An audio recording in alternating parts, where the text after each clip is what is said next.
de la maison, notre papa.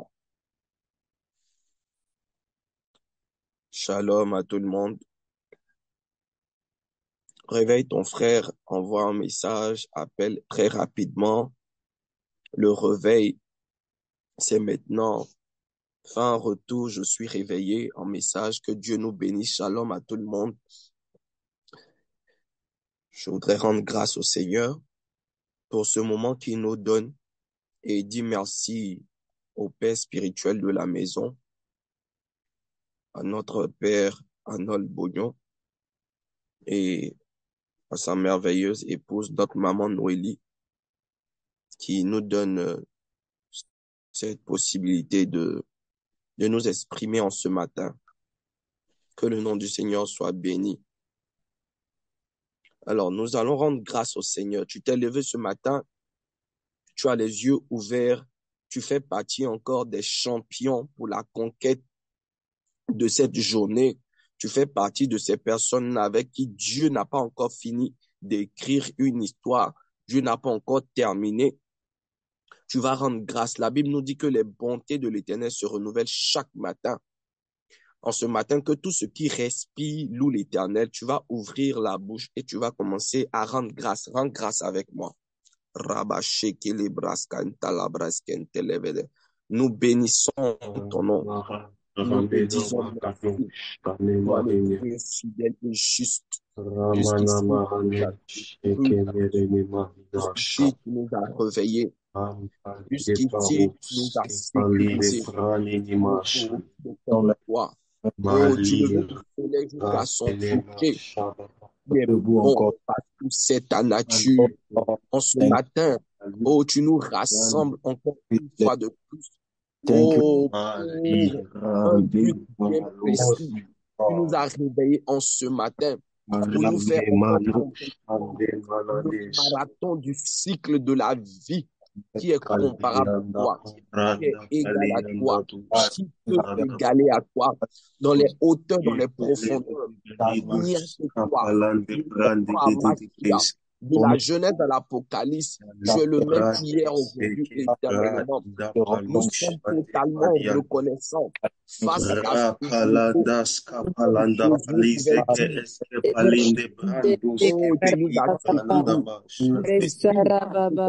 marché avec nous. Il y a plus de 2 semaines. Il y a maintenant 3 semaines que nous avons entamé ces 50 jours.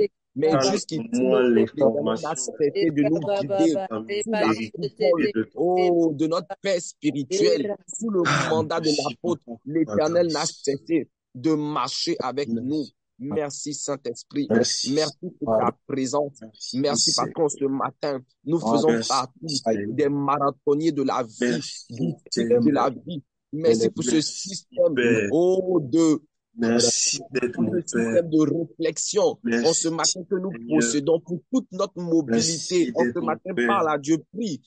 Sois reconnaissant, tu es en mobilité au total et non réduite. Merci Seigneur. En ce matin, rends grâce.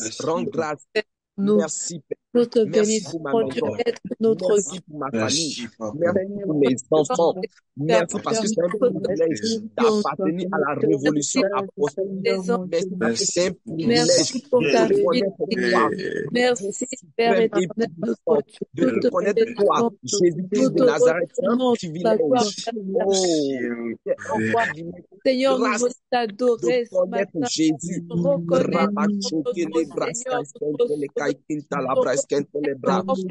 Père, sobra. Merci Seigneur Père, oh Dieu de je veux ouvrir ma bouche et témoigner de ce que tu dis. Au nom de Jésus. Oui, Père Seigneur, nous t'aimons parce que tu nous as aimé le premier. Au nom de Jésus, tu nous as retiré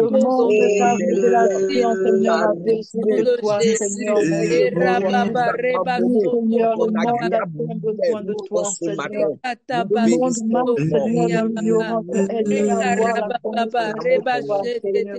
Nouvelle force, Seigneur, présence dans le monde, Seigneur, mon Dieu, toi. Ta présence, Seigneur, que ta révélation frappe, Seigneur, le monde, Seigneur, afin que nous ne soyons plus, tout que le ce monde ne soit parcours. plus Je dans suis l'ignorance, totalement Seigneur. reconnaissant. Alléluia. Reconnaissant à ce réveil, reconnaissant, oh Nous te Father God, bénissons, à cette Seigneur. Oui, Pour Seigneur, respiration, ce nous que à tu cette fais t'aimons parce dans que à notre tu nous vie, as Seigneur. aimés Pour au ta oh, de premier, présence, la pour ton vie Seigneur. auquel contact. tu fais place. Père, ce matin, Baba, béni Merci, sois-tu. Seigneur, Soto Dieu mon Dieu. Korea, Labra shekele badakai, Baba, Reba libra Shete sentele bebe, Tekere Baba, yombre libra Baba sobra, Baba, la Raba shekele bebe Shete bebe bebe, Tekeria, life king libra Osana sentele Baba, bebe, Osana, oh, Osana, Osana, rendition, Osana, gloria, Baba Baba, béni nous sois-tu bénissons Seigneur, ton nom, nous béni glorifions, sois-tu au nous nom de célébrons ton nom pour tout ce Oh, que il tu n'y a fais. qui est comme toi, Seigneur. Qui est comme Encore toi, 50 jours. toi, Seigneur. Merci encore Merci pour la pour ce suite. que tu Merci fais. parce que tu nous fais Merci, tenir. Seigneur, pour nous Merci donner parce que tu l'amour, nous fortifies, de nous âme.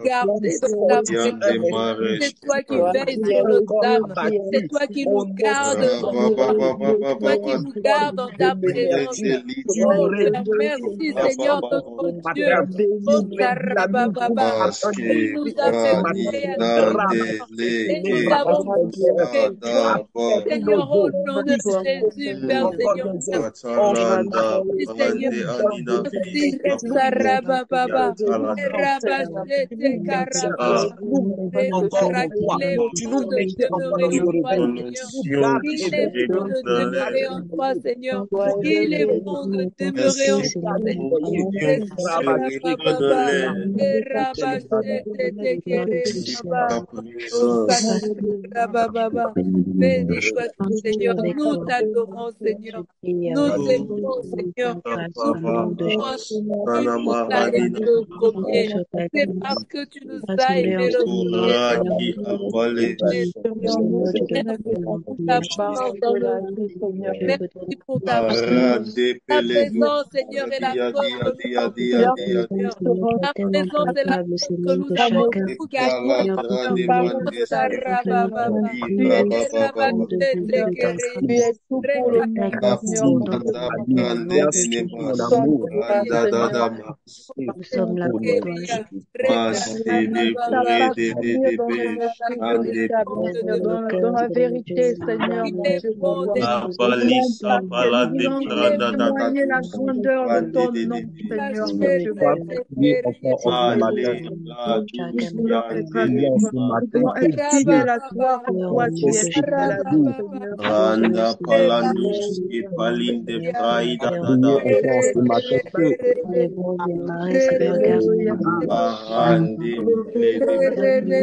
Alléluia.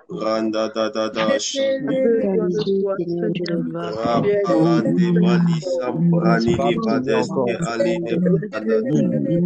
Je te Son rends bon grâce pour ton trésor. bon amour, pour ton amour, pour ton Prions en ce amour, matin. parce que tu es bon, parce que tu Son es bon bon, parce que trésor. tu es le Dieu qui agit, parce que tu es le Dieu du tout à coup, Seigneur, mon Dieu, parce que tu Prions en ce ne matin. laisses pas dans l'ignorance, tu ne laisses pas Trésor. errer comme des Que chiens, Dieu Seigneur, trouve son parce que bon tu nous trésor aimes, parce que tu nous appelles dans ce bienheureux, jour. parce que tu nous appelles Donne, bien-aimés, parce que tu Dieu nous donnes un trouve nom son véritable, bon Seigneur, mon Dieu, trésor. mon roi, Que les pour méchants que nous bâtiments puissions marcher dans la s'assagent. vérité, pour que nous Prie soyons maintenant en ce comme matin dans pour le rétablir royaume, l'ordre et Seigneur, la mon forme. Dieu, mon roi, Je pour que nous prie son puissions les bon voir, Seigneur, et se préparer pour eux, Seigneur, mon trésor. Dieu, mon roi. Pardonne Oh, gloire à toi, Seigneur. son bon Gloire à toi, trésor en Seigneur, ce toi qui es matin. la lumière, Seigneur, mon Machekele Dieu, mon roi. brasentele bebe. Pas gloire à toi, mon Libra Seigneur. soba. Gloire à toi, mon Salama. Seigneur. Gloire à toi, mon Libra salima. Rédempteur. Gloire à toi, mon Salabra Dieu shekele éternel. bebe. Merci, parce que oui, Oh Seigneur, Dieu ta de paix, grâce est ce infinie. matin, pour ces jours de réveil, ton bon trésor en ma faveur. Ton bon trésor en ma faveur. En ma faveur. Maintenant, les richesses des nations me permettront les 50 jours et même après ces 50 jours, au nom suprême de Jésus, ton bon trésor, que les démons touchent ton bon trésor, parce que tu as décidé à la voix de l'Éternel de par ton serviteur Aaron Bouillon,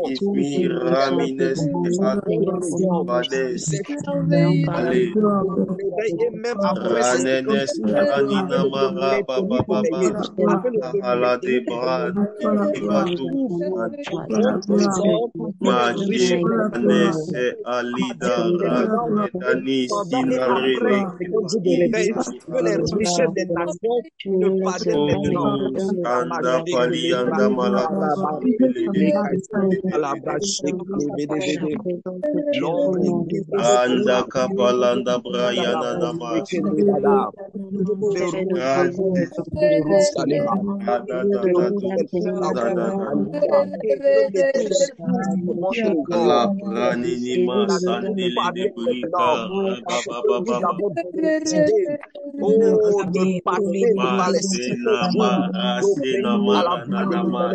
et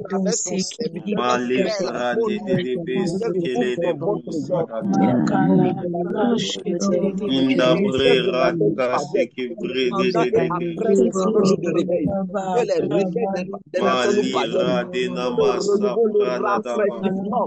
Oh, après l'éveil, le rafraîchissement, oh, soit d'une abondance palpable. Maintenant que tu t'es réveillé et que maintenant que tu t'es réveillé, parce que tu es resté éveillé, que le rafraîchissement soit d'une abondance palpable. Que l'Éternel ouvre ton bon trésor en ta faveur, en ta faveur, en ta faveur, en ta faveur. Que l'Éternel ton bon trésor, que les richesses de la que tout ce qui est comme richesse, tout à ton bien-être, soit bénéficiaire, que tu sois bénéficiaire, d'une richesse abondante après ces 50 jours, sois bénéficiaire, que tu sois bénéficiaire d'une richesse abondante après ces 50 jours, au nom de Jésus, au nom de Jésus.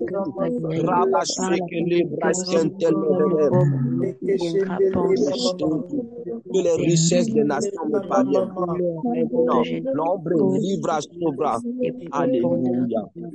Alléluia. Alléluia. Alléluia. Amen. Amen. Alléluia. Nous allons prier.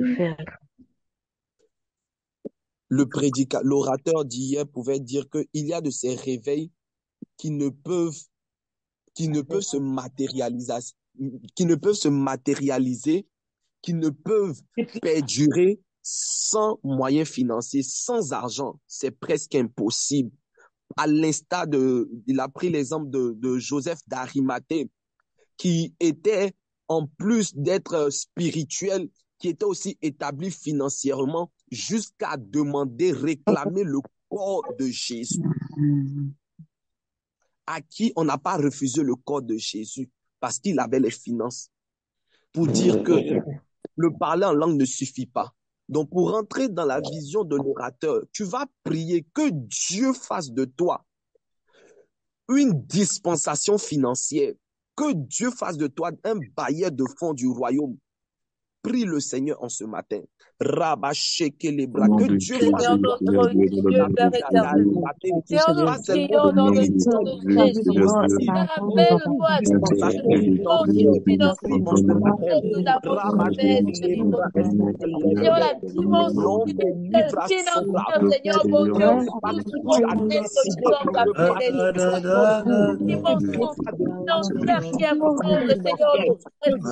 toi.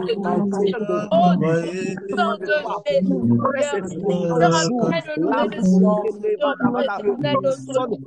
Tous les directeurs, les directeurs tous les autorités, Seigneur, de ce monde reconnaissent de la même manière, tu es spirituel, tu sois Donne-nous de rentre dans la décision séculière, non suprême de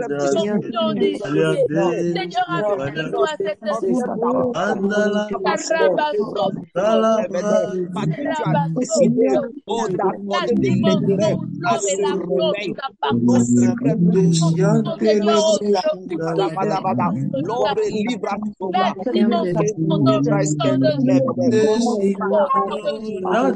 réveil,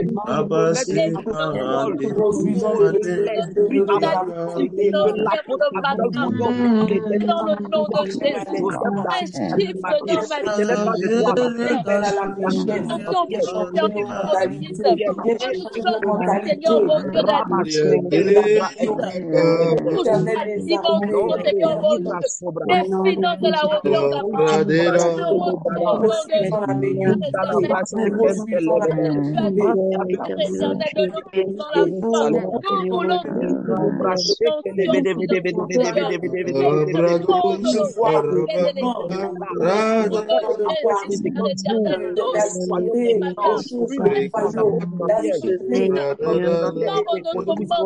de l'ombre libre à Amène-nous à shifter vers le nom de Jésus.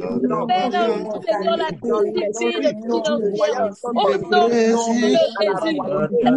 Baba, Seigneur, Abraham était sorti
apprends-nous la discipline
l'espérance de la gloire.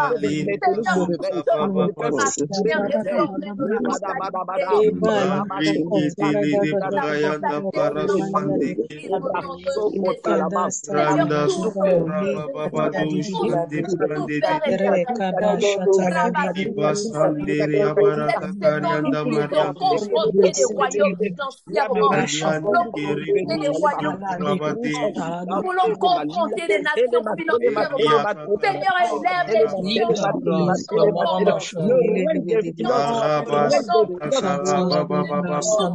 la dimension des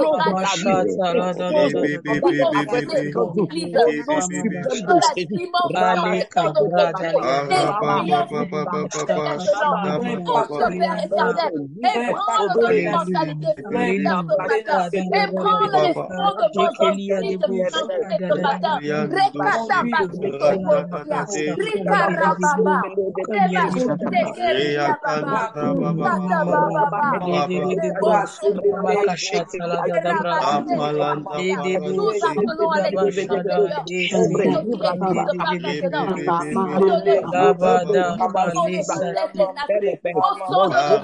Nous réclamons les trésors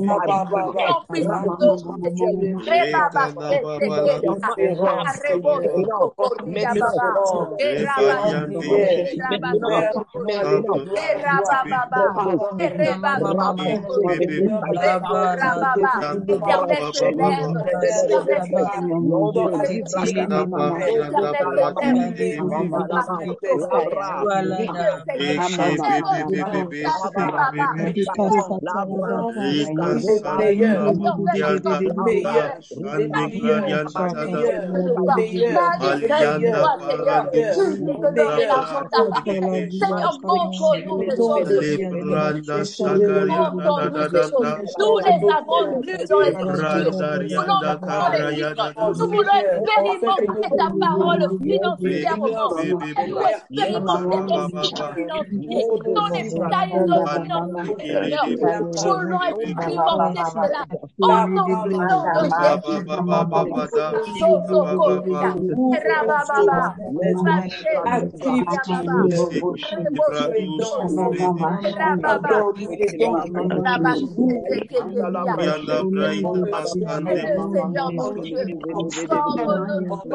Jésus.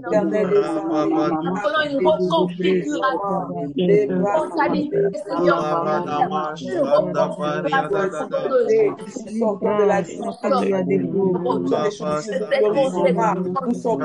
Des conceptions périlleuses, Seigneur mon Dieu. Sors-nous de la dimension.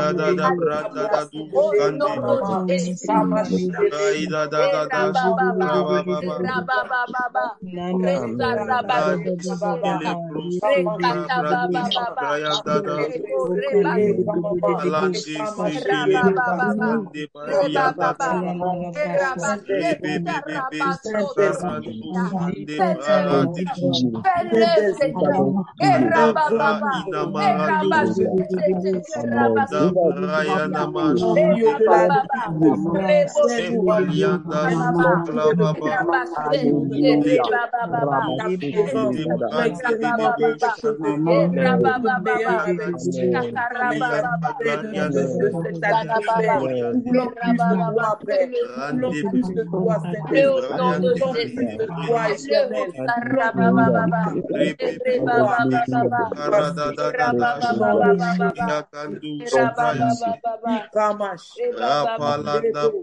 Ils ont aucun problème.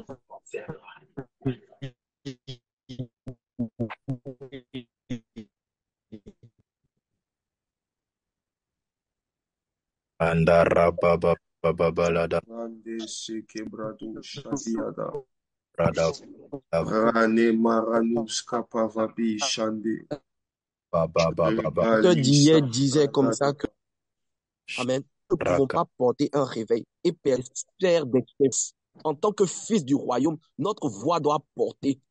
Ce n'est pas seulement qu'en parlant en langue. Donc, nous allons prier à cause de ces 50 jours, à cause du mandat que Dieu a donné à notre Père spirituel, l'apôtre Arnold Bognon.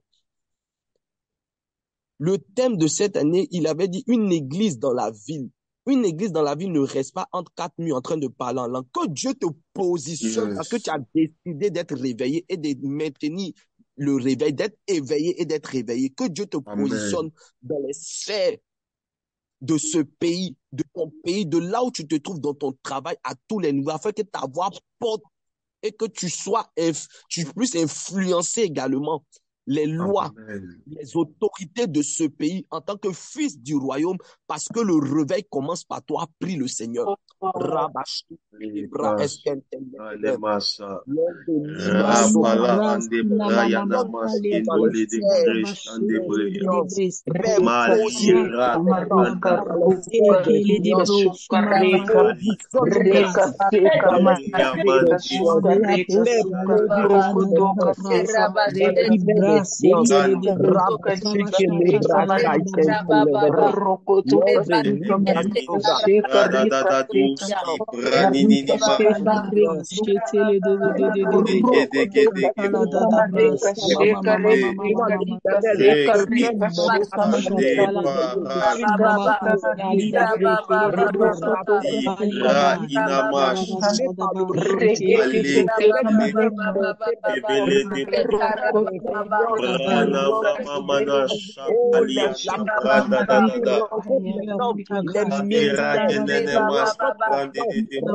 Seigneur de le faire pour ta nous repositionne de la royauté. Nous reprenons maintenant les commandes de ce pays. Nous sommes positionnés maintenant dans les hauts lieux, dans les hautes sphères, parce que nous avons considéré le réveil, parce que nous avons considéré le réveil, parce que nous avons décidé de considérer le réveil. La propagation, Seigneur, de la propagation de ton nom éternel. Maintenant, Seigneur, avec les grands de l'Afrique, l'éternel, maintenant nous fait asseoir, à la table avec que notre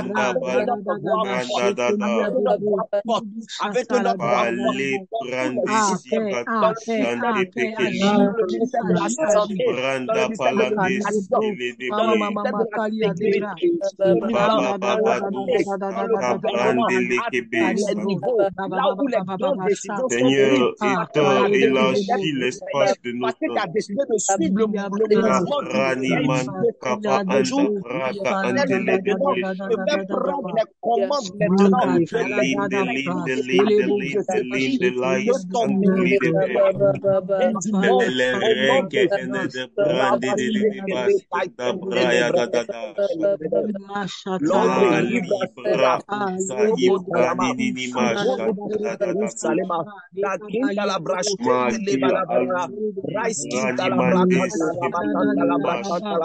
L'Éternel te Rayanama, Shabrayanama, le Dieu de l'apôtre Pablo maintenant fait Radededede, Radinati, Kapale, Keleleledi, parce que nous Zibrada, avons le mandat. Azalian de Lucila, Et que Kasundele, nos voix doivent Kelenema, porter, même nous ne devons pas rester dans la pauvreté comme les Le Prani, Nandele de Braso, Li Ali, Ali, Alababali, Alala, notre réserve est d'accord. Lelelele. L'Éternel nous révèle maintenant mon action. Notre voix sont positionnées maintenant. Parce que nous Ratila, avons décidé, parce que nous avons Yeprene, considéré que le mouvement du peuple, parce que nous sommes prêts à donner le Dieu de notre Père, la faute à notre Père. L'Éternel Scandele, nous révèle Candele, maintenant mon action. Maintenant, pour élever son nom. Production de l'évangile. Le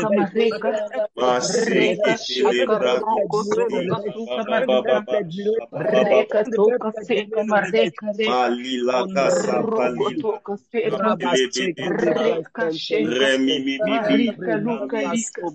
Ramamama, Amen. Alléluia. Nous allons prier pour ce dernier sujet. Nous allons prier pour ce dernier sujet. À l'instar dans Josué 14, verset 13, on voit Caleb qui vient demander son héritage à Josué. Et Josué il va dire à Josué que je suis encore plus jeune. Lorsque Dieu nous appelait, nous avons 40 ans. Mais je suis encore plus jeune pour aller conquérir la montagne d'Hébron. Laisse-moi partir. La Bible nous dit que Josué va le bénir. Parce que tu as décidé d'être éveillé, que l'Éternel te bénisse, qu'il te donne l'héritage. Mais en plus de l'héritage que Dieu te donne, comme il a donné à Caleb l'héritage d'Hébron, que Dieu te donne la prééminence, comme l'orateur nous l'a dit, la prééminence, c'est la capacité de pouvoir surpasser les autres, même si tu n'as pas été le premier à venir. Que Dieu te donne la prééminence et la gestion financière parce que tu es réveillé, parce que tu suis le mouvement du réveil, que Dieu te donne la prééminence dans le réveil et après le réveil. Prie le Seigneur. Rabba shekelebra eskentele Rabba ruka l'ombre libra sobra. Je déclare et je déclare la prééminence du réveil me revient maintenant. La prééminence que donne le réveil me revient maintenant au nom suprême de Jésus. La gestion financière, l'héritage béni, l'héritage rattaché à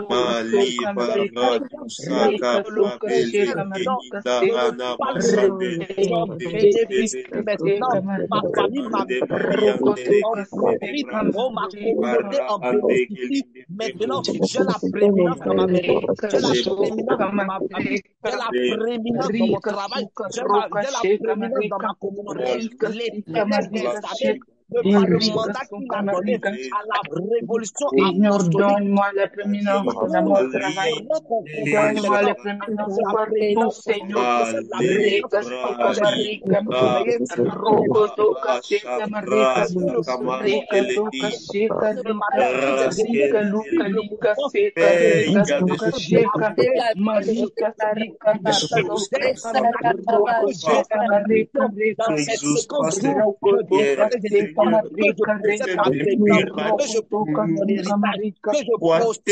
la prééminence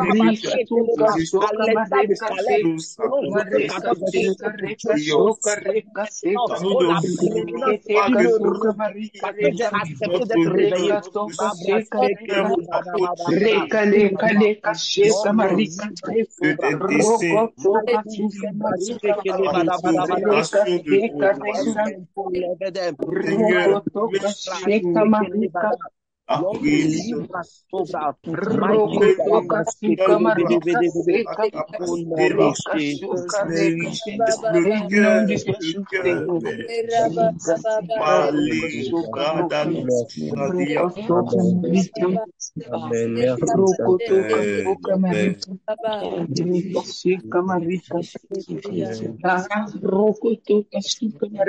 Que le nom du Seigneur soit béni.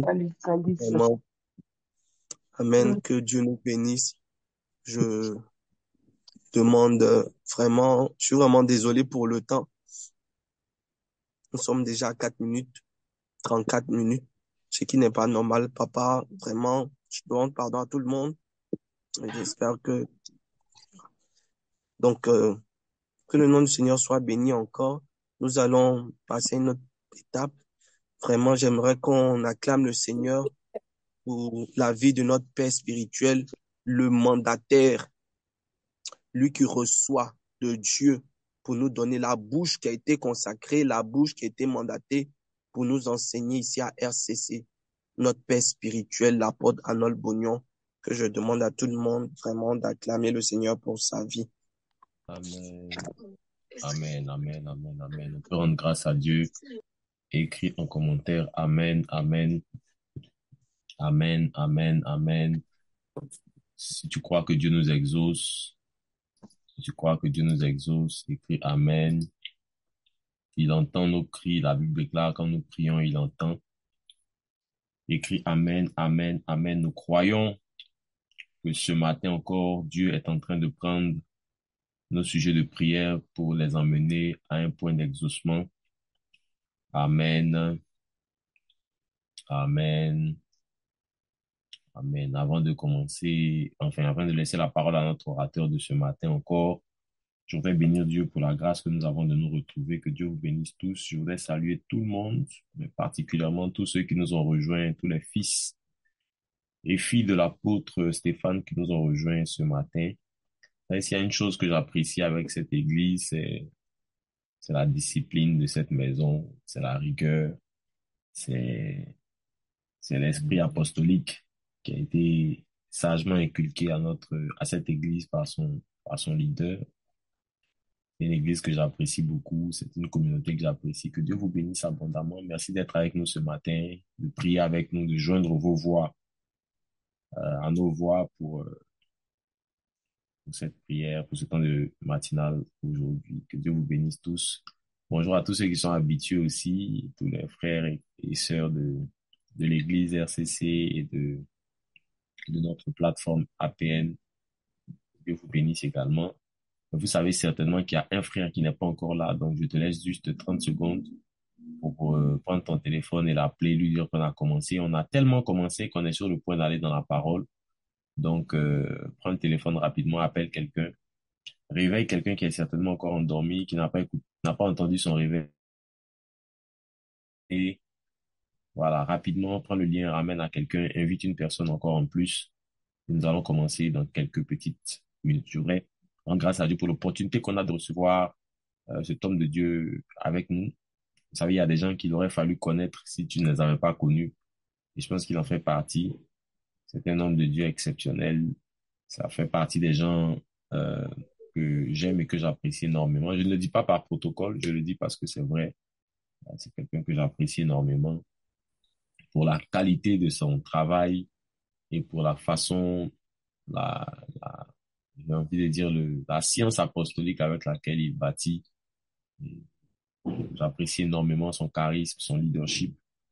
Mais au-delà de l'apprécier pour les choses du ministère, parce que généralement, quand on rencontre des gens, on apprécie le ministère, l'onction, on n'apprécie pas la personne. On n'apprécie pas la personne, donc j'apprécie au-delà de tout, j'apprécie la personne qu'il est.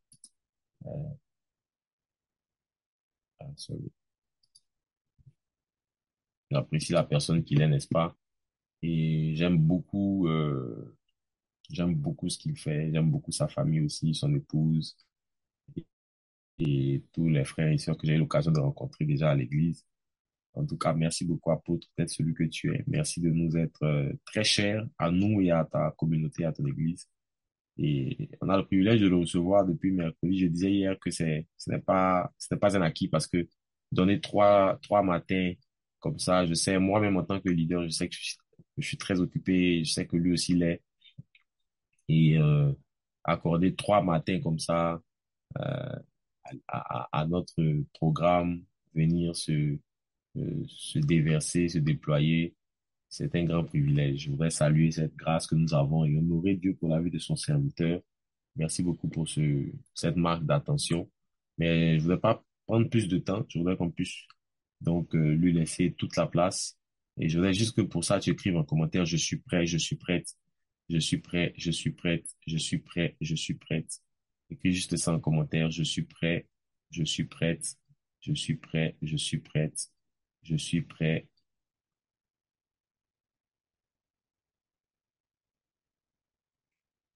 Je suis prêt. Je suis prête. Je suis prêt. Je suis prête.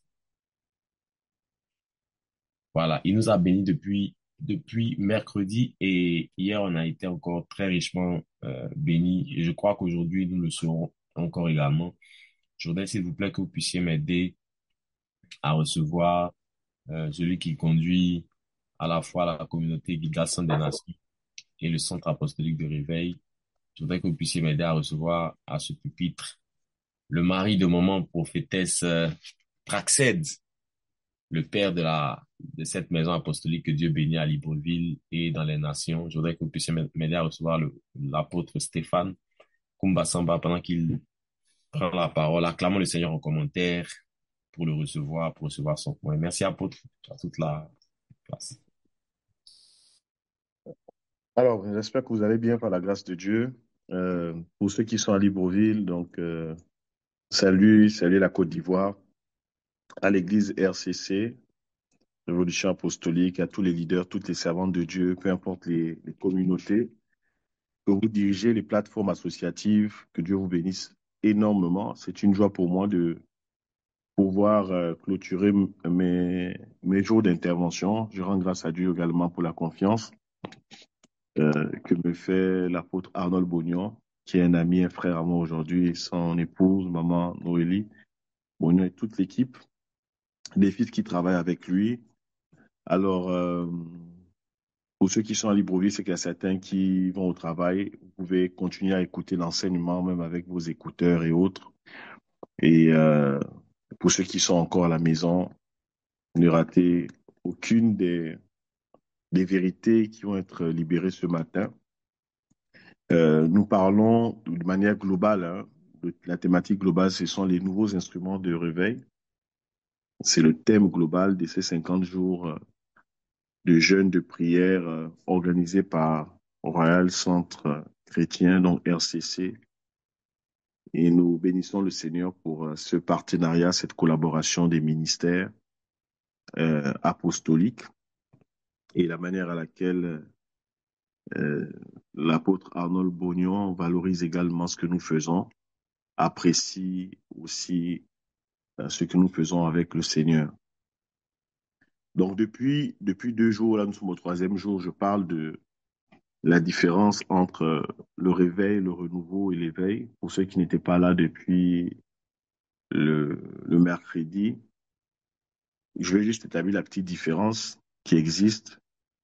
Nous avons dit le mercredi que le réveil, c'est l'action de Dieu dans la vie d'un homme ou dans la vie d'une communauté en vue d'atteindre un objectif bien spécifique. Quand Dieu veut atteindre un objectif spécifique dans un temps, dans une saison, dans un kairos, Dieu va réveiller, Dieu va emmener un réveil dans une région, dans une communauté avec un impact global. Et le renouveau, c'est lorsque un chrétien, un fils de Dieu, un groupe de personnes ressent le besoin, d'accord, d'un rafraîchissement spirituel. On sent parfois que les choses sont un peu lourdes spirituellement. Dans nos vies, on a besoin d'un renouveau, ce qu'on appelle aussi souvent un rafraîchissement. Et l'éveil, c'est l'action du réveil dans les structures de la nation, dans les consciences même des hommes, dans la conscience même de la nation, Dieu apporte ce qu'on appelle un éveil. Donc nous avons l'action du réveil, l'action du renouveau et l'action de l'éveil. Et souvent, le réveil, le renouveau et l'éveil peuvent être des actions simultanées.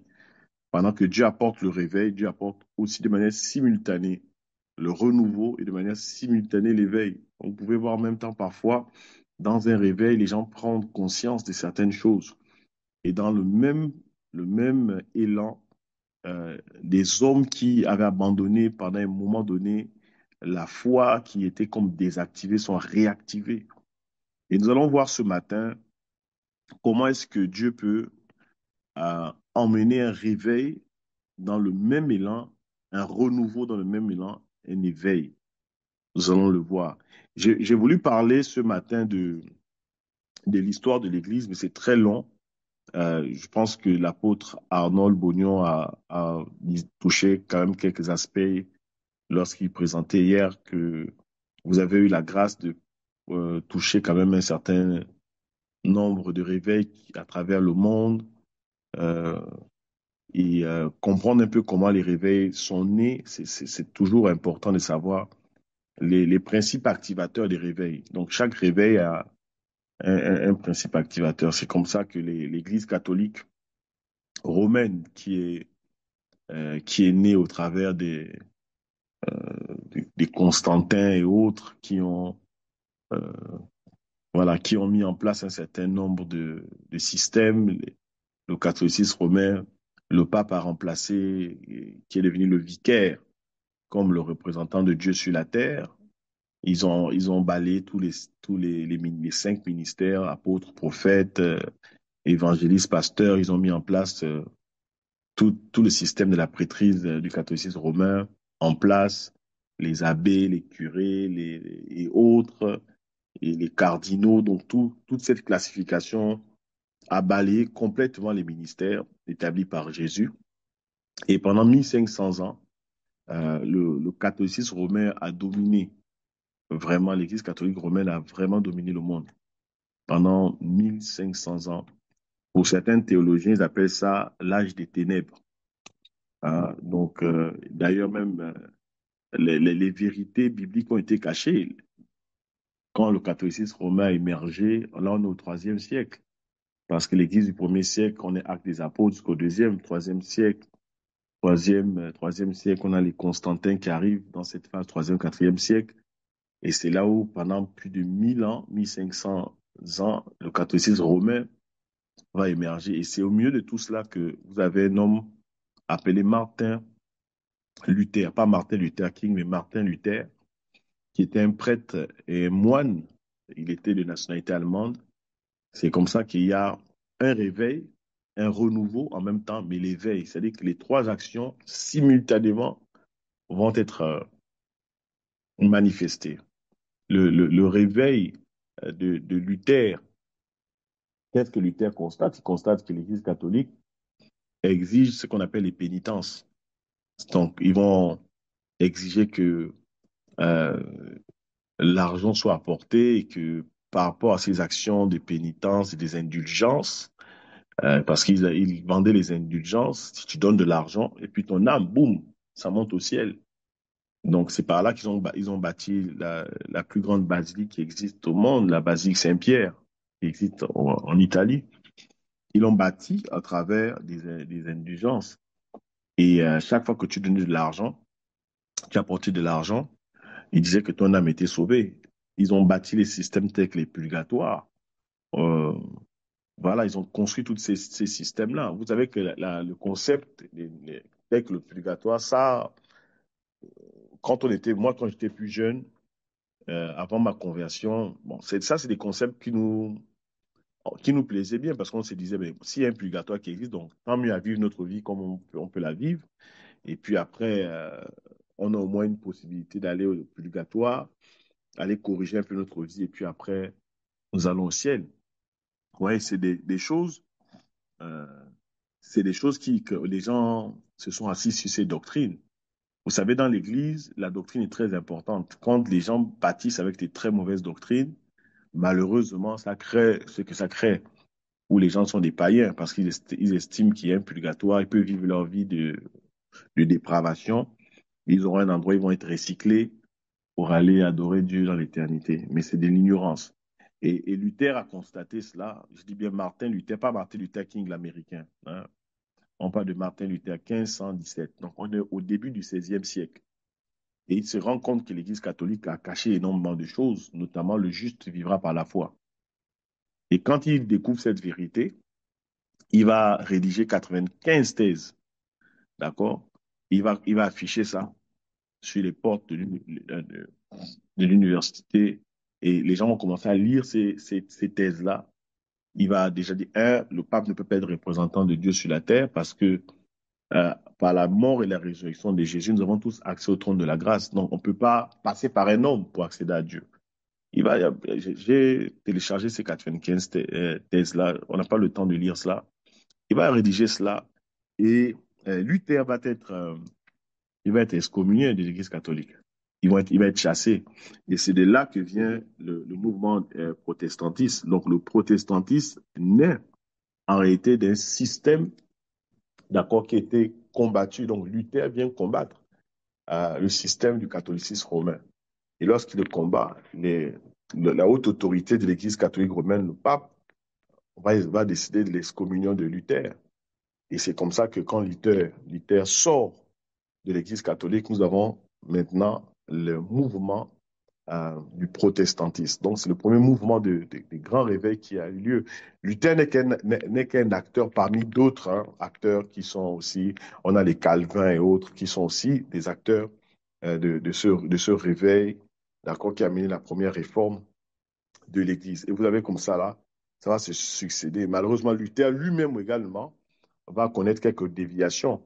Parce que quand vous faites un peu de l'histoire biblique, de l'histoire de la Bible en lien avec l'histoire de l'Église, vous allez vous rendre compte que le mouvement du protestantisme a donné naissance à deux types d'églises. Donc, vous avez les églises baptistes, qui sont des églises protestantes, et des églises anabaptistes.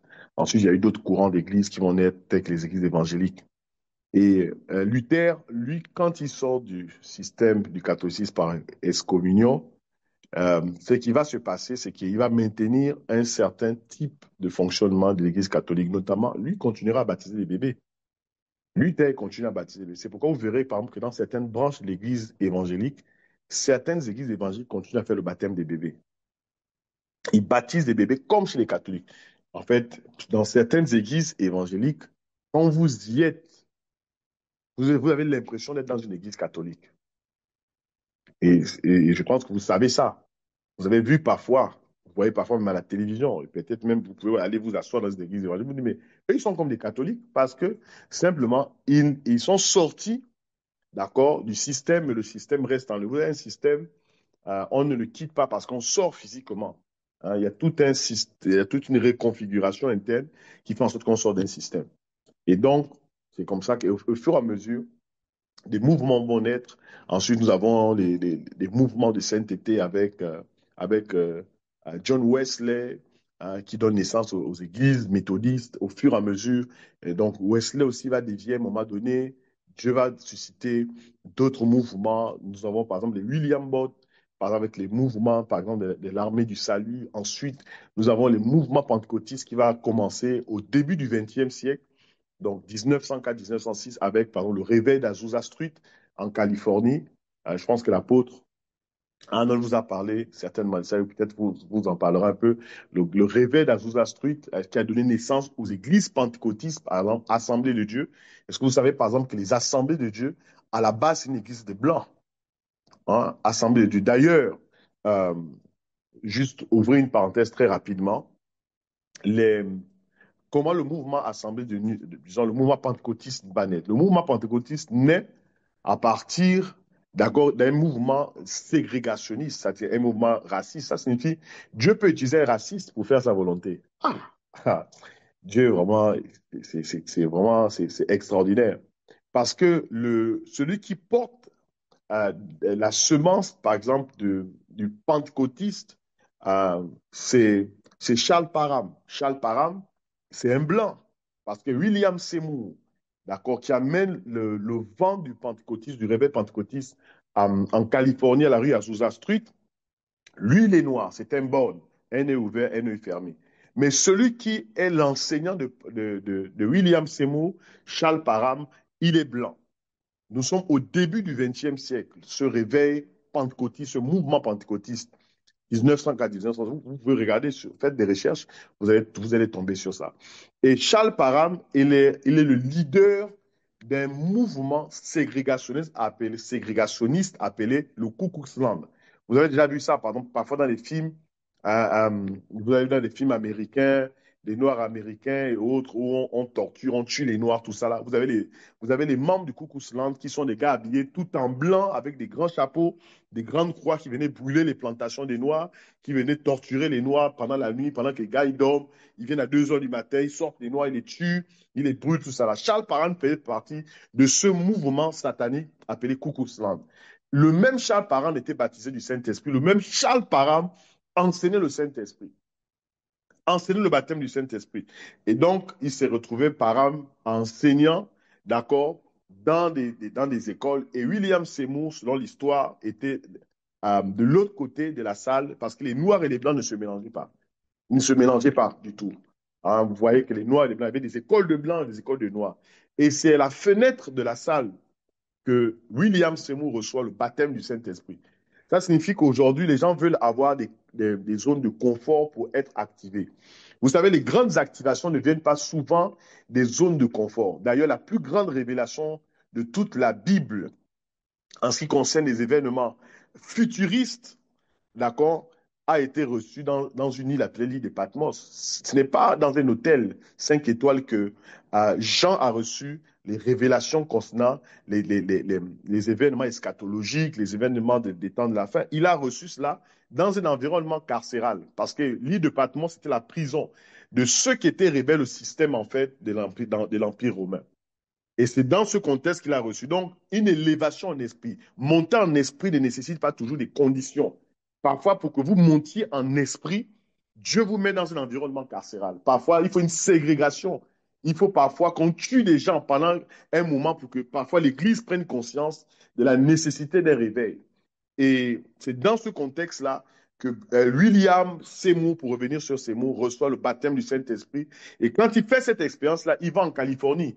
D'accord? Et c'est à la rue Azusa Street qu'il commence à enseigner ces choses et il commence à prier pour des gens qui reçoivent le baptême du Saint-Esprit, imposition des maîtres. J'ai lu même tout un article sur William Seymour, la manière à laquelle il priait. Il n'était pas très grand de taille d'ailleurs. On dit qu'il passait du temps parfois à genoux des heures et des heures en train de prier. C'est comme ça que le réveil a explosé. Et c'est comme ça que le mouvement pentecôtiste est né, d'accord?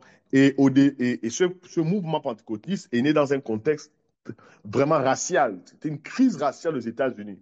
Ce qui fait en sorte qu'à un moment donné, quand le mouvement pentecôtiste est né, les Noirs, les Blancs et les Noirs étaient ensemble dans la même église.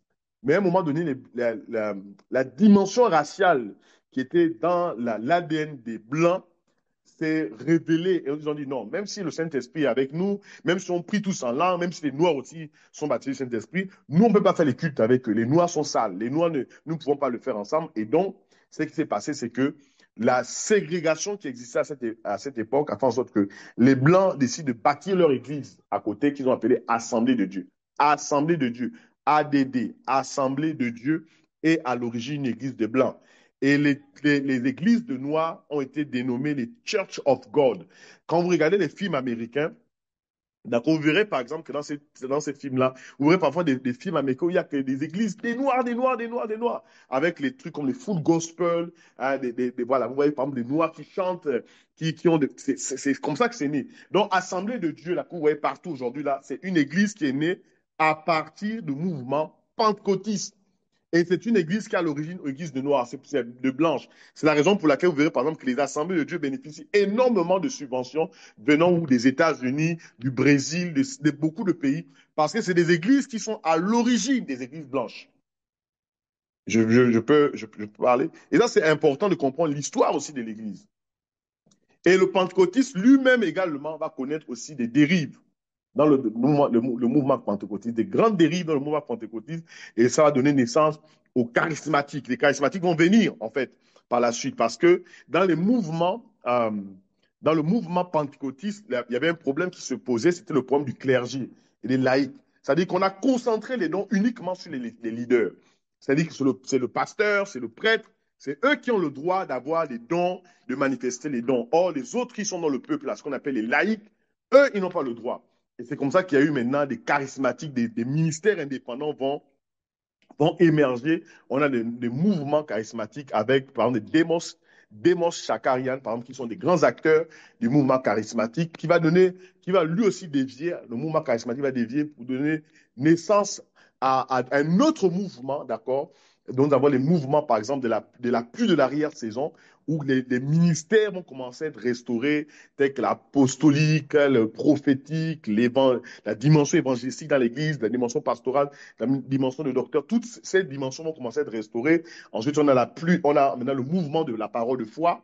Vous avez entendu parler d'un homme, il a écrit énormément de livres. Cet homme s'appelle Kenneth Hagin. Kenneth Hagin est considéré comme le père du mouvement de la parole de foi.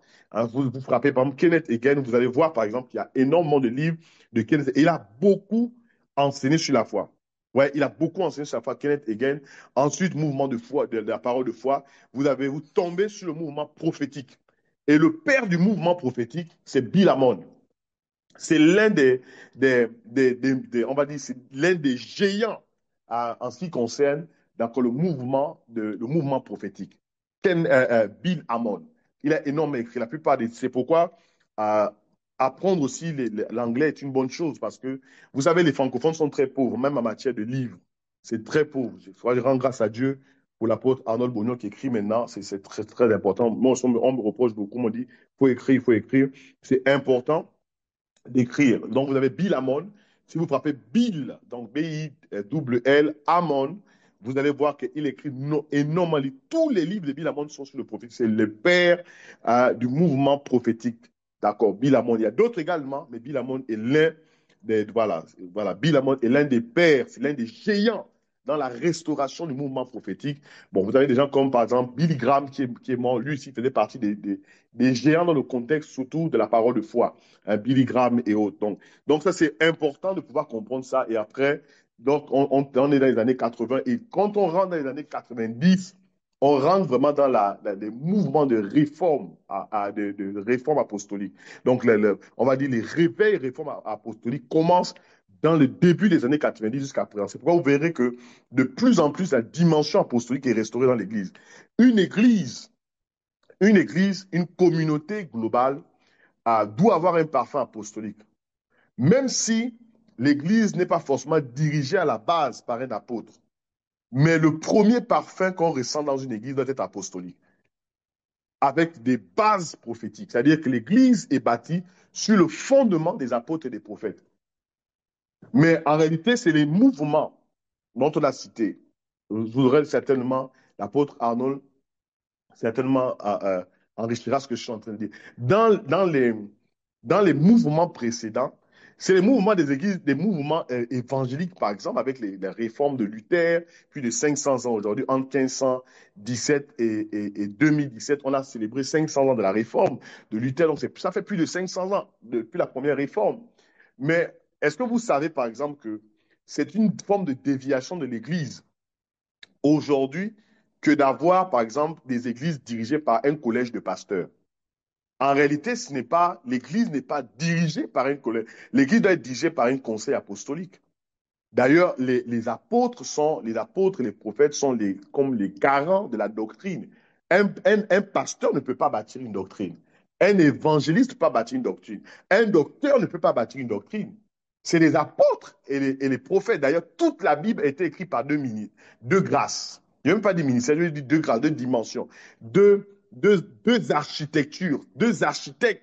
C'est les apôtres et les prophètes, ce n'est pas les pasteurs. Mais regardez, la plupart, vous allez dans des écoles bibliques, vous allez dans des écoles théologiques. On forme qui? Moi, j'ai posé la question, quand j'ai fait licence en théologie, j'ai posé la question au directeur de l'école qui était en même temps le directeur, qui était en même temps celui qui nous donnait des disciplines sur la théologie pratique. Et je disais, mais pourquoi quand on vient dans les écoles, les gens sont formés pour être pasteurs? Comment on peut aller dans une école pour former des pasteurs? Tout le monde est pasteur. Et vous remarquez que dans les églises comme Assemblée de Dieu, comme les églises d'évangile, tout le monde est pasteur. Tout le monde le prophète est pasteur, l'apôtre est pasteur, l'évangéliste est pasteur, le docteur est pasteur. Et ils ont fait du ministère de pasteur, on va dire, le centre. C'est-à-dire que si quelqu'un n'est pas pasteur, il n'est pas arrivé. Si quelqu'un n'est pas pasteur, en réalité, il y a un problème. Donc, c'est un problème dans l'Église parce que même dans la nomenclature, quand Jésus lui-même, au travers de Paul, dans Éphésiens chapitre 4, à partir du verset 11, cite les ministères, le ministère pastoral vient après. On a d'abord l'apôtre, on a ensuite le prophète, on a ensuite l'évangéliste, le pasteur et le docteur. Donc, un évangéliste, même dans la classification, pas par ordre d'importance, mais par ordre certainement d'influence, un évangéliste même commence avant un pasteur. Mais regardez que la plupart du temps, dans les églises, l'évangéliste, c'est celui qui porte le sac du pasteur.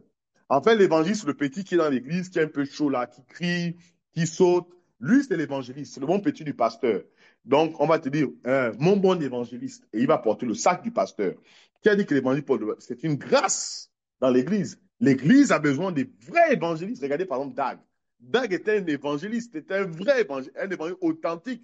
Regardez ce qu'un évangéliste fait. Il fait même plus de choses que font parfois même certains apôtres. Mais cela ne remplacera jamais l'apôtre dans le ministère. Cela ne remplacera jamais le prophète dans le ministère. C'est pourquoi on a collé des titres d'évangéliste au petit qui porte le sac du pasteur.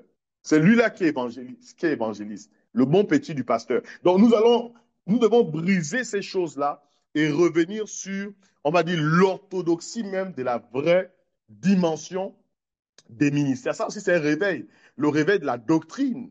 Il faut que les apôtres, c'est pourquoi j'apprécie beaucoup le travail que fait l'apôtre Arnold Bonneau en restaurant des vérités fondamentales dans l'Église. Les apôtres et les prophètes sont les garants de la doctrine au sein de l'Église.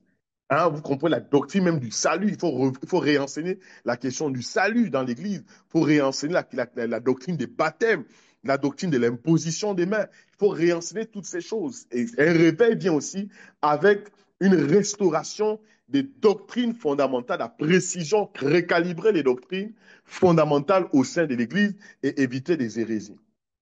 Donc nous voyons clairement qu'il y a eu la restauration de toutes ces vérités fondamentales au sein de l'Église.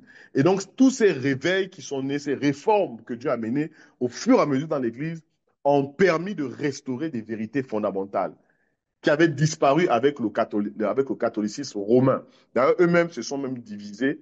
On a maintenant les catholiques romains et on a maintenant les catholiques orthodoxes. Donc, en 1095, c'est une date importante pour les théologiens. Ils savent que là, il y a eu comme un schisme à l'intérieur du catholicisme romain. Et donc, les catholiques romains sont restés. Ensuite, les orthodoxes aussi sont partis de leur côté. Ce n'est pas très important. Mais ce qui est important à comprendre, c'est que l'Église a une histoire. L'Église a une histoire. L'Église est dans un voyage. Donc, beaucoup de personnes ne comprennent pas parfois l'histoire de l'Église, le voyage de l'Église à travers le temps. Nous avons commencé quelque part. Et avant de toucher deux ou trois choses, deux ou trois vérités ce matin, j'aimerais vous dire une chose. Jésus a dit les premiers seront les derniers. Cela ne signifie pas, parfois on a pris ce texte, on a dit les premiers seront les derniers, le sens où, voilà, tu as commencé dans la foi, et puis tu as, je ne sais pas, tu as rétrogradé à un moment donné, et puis tu as sorti. Oui, les premiers seront les derniers, ce n'est pas de ça dont il est question. Quand on parle des premiers seront les derniers, c'est que ceux qui ont commencé l'église de Actes chapitre 2, ce sont les apôtres. La dimension, le parfait, l'onction qui a commencé et celle qui terminera. Amen. Les premiers qui ont commencé sont apostoliques. Ceux qui termineront, l'Église terminera avec une puissance apostolique, un puissant réveil apostolique. L'Église est née. Pourquoi Dieu n'a pas choisi des pasteurs? Dieu aurait pu choisir 12 pasteurs. Est-ce que être pasteur est moins important? Non. En réalité, il n'y a pas d'onction, il n'y a pas de grâce plus importante qu'une autre. L'apôtre n'est pas plus important que l'évangile. Seulement en termes d'influence, en termes de rang, en termes de substance, en termes de... C'est le proton, la première chose qu'on retrouve, le premier parfum qu'on doit retrouver, la première influence qu'on doit retrouver dans l'Église, c'est l'onction, l'influence apostolique, l'onction apostolique que l'on retrouve et l'onction prophétique. C'est ça, simplement. Sinon, l'apôtre n'est pas plus important que le pasteur. Le pasteur a un rôle à jouer dans l'Église, comme le docteur a un rôle à jouer dans l'Église, comme l'évangéliste a un rôle à jouer dans l'Église. Mais l'apôtre, le prophète a un rôle important à jouer dans l'Église. Ils ont des rôles importants. En réalité, c'est les apôtres et les prophètes, dans le contexte des réveils, c'est eux qui comprennent en fait ce qu'on appelle les kairos, les temps spécifiques. C'est pourquoi Dieu a choisi 12 apôtres. Vous comprenez, 12 apôtres ont été choisis et ce n'est pas par hasard. Vous avez 12 apôtres et vous avez 12 tribus d'Israël. Et quand vous prenez les 12 apôtres, les 12 tribus d'Israël, ça vous fait exactement 24. Et nous savons tous qu'un jour, c'est 24 heures. Donc ça signifie qu'en réalité, la dimension corporative des apôtres choisis par Jésus, des apôtres de l'agneau, comme on les appelle souvent, des apôtres de Christ, d'accord, qui ont été choisis. Et les 12 tribus d'Israël, en fait, c'est des systèmes de cadrage du temps de Dieu. C'est-à-dire que si vous opérez hors de comprendre Israël et de comprendre la dimension apostolique, vous sortez du temps complètement de Dieu. Vous sortez. Ce que vous êtes en train de faire, c'est hors, en réalité, des prévisions spirituelles, de la météo spirituelle. Vous sortez, vous faites autre chose. C'est pourquoi il faut comprendre ce qui se passe dans la tête d'un apôtre, ce qui se passe dans l'architecture des sommes que Dieu appelle comme étant des apôtres. C'est pourquoi quand vous regardez Israël, vous allez lire le temps divin. Quand vous regardez la dimension et les influences apostoliques, vous lisez. Si vous sortez du cadrage de la lecture d'Israël, de la lecture apostolique, arrêtez, vous sortez du temps. Vous êtes hors du temps de Dieu. C'est pourquoi lire les saisons, c'est comprendre les apôtres et comprendre aussi Israël. Vous comprenez un peu, c'est eux qui ont la science du temps de Dieu. Sinon, les pasteurs n'ont pas cette science-là. Vous comprenez ici? C'est les apôtres qui ont la science du temps de Dieu. Ils comprennent, ils vont lire avec les prophètes le timing divin. Ils vont comprendre comment les choses sont en train de se bâtir. Écris avec moi le réveil, le réveil, le réveil, le réveil, le réveil. Écris avec moi. Je vais prendre encore une trentaine de minutes et je vais m'arrêter par là. Je vais toucher quelques aspects importants sur la différence entre un réveil, un renouveau et l'éveil. Et je vais toucher deux ou trois vérités importantes sur les instruments de réveil, les nouveaux instruments de réveil. Permettez-moi de lire avec vous un texte dans la parole de Dieu. Tout ce que je disais là, c'était pour préparer ce que j'ai à dire maintenant. Alors, Ecclésiaste chapitre 10, verset 10. Ecclésiaste chapitre 10, verset 10, très rapidement. La Bible déclare ceci, écoutez très bien. Si le fer de la hache est émoussé et que l'on ne l'aiguise pas, il faudra redoubler d'efforts, mais la sagesse a l'avantage d'assurer la réussite. Ecclésiaste chapitre 10, verset 10. Si le fer de la hache est émoussé et que l'on ne l'aiguise pas, il faudra redoubler d'efforts, mais la sagesse a l'avantage d'assurer la réussite. Vous savez, le mot sagesse ici, dans la Septante, ce mot sagesse ici, c'est le mot sophos. Et ce mot sophos parle ici en réalité de la sagesse qui n'est pas liée à l'expérience du nombre d'années. Ce n'est pas lié en fait à la connaissance d'avoir lu beaucoup de livres. Mais cette sagesse est une grâce. C'est le mot ici, la sagesse, d'accord, a la capacité de réussite. Ce mot sagesse, ça c'est le même mot que Paul, dans 1 Corinthiens chapitre 3, versets 9 à 10, dit « Selon la grâce que j'ai reçue, j'ai posé le fondement comme un sage architecte. » Ce mot sagesse a l'avantage du succès. Ça signifie le succès de l'Église. C'est la sagesse des apôtres. Vous retirez à l'Église la sagesse des apôtres, l'Église va droit au mur. Et donc, ici, l'auteur de Ecclésiaste, qui est Salomon, nous dit que la réussite, en réalité, dans tout ce que nous sommes en train de faire, est liée à la sagesse. Et nous savons tous que Salomon est un type apostolique, comme David est un type prophétique. David était le prophète qui a rassemblé les ressources pour bâtir le temple. Et quand il a voulu bâtir, Dieu a dit non, c'est pas à toi de bâtir, mais c'est à ton fils.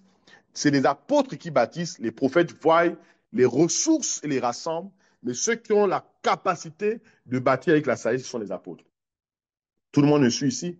Et donc, dans le livre d'Ecclésiaste, on nous dit clairement que la sagesse a l'avantage de la réussite. Le mot ici est sophos. Et cette sagesse-là, c'est la même sagesse dont Dieu fait mention dans le livre des psaumes quand il dit que c'est par la sagesse que le monde a été créé. Ça signifie la sagesse contient en elle les conceptions ou les plans architecturaux pour bâtir. On ne bâtit pas sans la sagesse. Et cette sagesse est un don. Ce don-là, Dieu le dépose dans la vie des apôtres. Vous savez, un apôtre peut avoir 30 ans, peut avoir 35 ans, peut avoir 40 ans, peut avoir même 25 ans. Mais il a une sagesse, il est pétri d'une sagesse que vous ne pouvez pas retrouver arrêté même dans la vie d'un vieillard. Le vieillard restera vieillard, mais la sagesse déposée dans la vie d'un apôtre, c'est un don. En fait, la sagesse, c'est l'apôtre lui-même qui est le don, qui est la sagesse incarnée. C'est une dimension de Dieu qui se trouve, c'est la science de Dieu qui se trouve à l'intérieur d'un homme qu'on appelle un apôtre, qui est un don en lui-même. Cette sagesse-là, elle n'est pas liée au temps. C'est pourquoi un apôtre n'est pas un apôtre que celui qui a les cheveux blancs. Quelqu'un m'a dit un jour que, comment tu t'es fait dire que tu es un apôtre, tu n'es pas encore vieux. J'ai dit, mais qui vous a dit qu'être un apôtre, c'est avoir 60 ans, avoir 70 ans? Vous voyez comment, en fait, le système religieux a classifié les ministères. On est apôtre quand on commence à avoir 50, 60 ans. On est évangéliste quand on a 16 ans. On est pasteur quand on a dépassé 25 ans. On est, je ne sais pas, docteur quand on a 40 ans. Ouais, ce sont des choses que nous voulons aujourd'hui briser, d'accord, par la vérité présente que nous sommes en train de libérer. Et donc, l'Ecclésiaste nous dit une chose importante. Il nous dit que si le fer de la hache est émoussé, émoussé signifie, en réalité, c'est une chose, c'est un métal qui n'est pas aiguisé du tout. C'est-à-dire qu'on ne peut pas prendre une machette, un couteau qui est émoussé, qui n'est pas aiguisé, et pouvoir en fait engager à couper, par exemple, je ne sais pas, du bois, aller débrousser, par exemple, avec une hache, d'accord, qui est émoussée. C'est fatigué. Et donc, tu ne pourras rien faire. Et vous allez constater, par exemple, du point de vue naturel, que si vous prenez une machette, une épée, un objet, d'accord, qui est émoussé, ça vous demandera plus d'efforts. C'est pourquoi on lime, par exemple, si on veut faire, par exemple, des travaux champêtres, on va limer des machettes, d'accord? On veut faire toutes choses qu'on veut faire avec un couteau, il faut limer, sinon ça te prendra plus de temps, plus d'efforts. Dieu amène des nouveaux instruments de réveil, c'est pour que nous rentrions dans ce que j'appelle l'économie du royaume. L'économie du royaume signifie quoi ici? L'économie du royaume signifie qu'il y a des choses qu'on peut faire en un laps de temps. Mais il faut que les instruments que nous utilisons ne soient pas émoussés. Nous devons aiguiser les instruments. C'est la raison pour laquelle toutes les personnes qui sont connectées ce matin doivent être aiguisées. Être aiguisé, c'est être pertinent dans sa saison. Être aiguisé, c'est être précis dans sa saison. Et si on n'est pas aiguisé, on est émoussé. Être émoussé, c'est prendre plus de temps. Il y a des batailles que nous pouvons remporter en un laps de temps. Parfois, il y a des choses qu'on peut faire en une semaine qu'on fera parfois malheureusement en 7 ans. Pourquoi? Parce que l'instrument que nous utilisons est émoussé, c'est fatigué. Vous comprenez un peu, l'Église est fatiguée, l'Église n'est pas émoussée, l'Église est émoussée autant pour moi, l'Église n'est pas aiguisée, les hommes de Dieu ne sont pas aiguisés, les chants ne sont pas aiguisés, les serviteurs de Dieu ne sont pas aiguisés, les fils ne sont pas aiguisés, nous sommes émoussés, nous sommes fatigués. C'est pourquoi il faut aiguiser. Et le réveil vient avec la capacité de faire quoi? D'aiguiser une église. Quand Dieu constate qu'une église est émoussée, constate d'accord que les leaders sont émoussés, Dieu suscite un réveil. Vous comprenez ici? C'est ce que Ecclésiaste vient nous dire ici. Dieu vient susciter un réveil, d'accord, pour amener l'église à la réussite. Parfois, on a engagé des projets. Vous sentez même le leader principal sent que le projet traîne trop. Vous savez pourquoi ça traîne? Il traîne parce qu'en réalité, les instruments sont émoussés. C'est pourquoi hier, je parlais de la puissance financière. Il y a des choses que nous ne ferons pas dans le temps parce qu'en réalité, nos finances sont émoussées. Il faut aiguiser nos finances.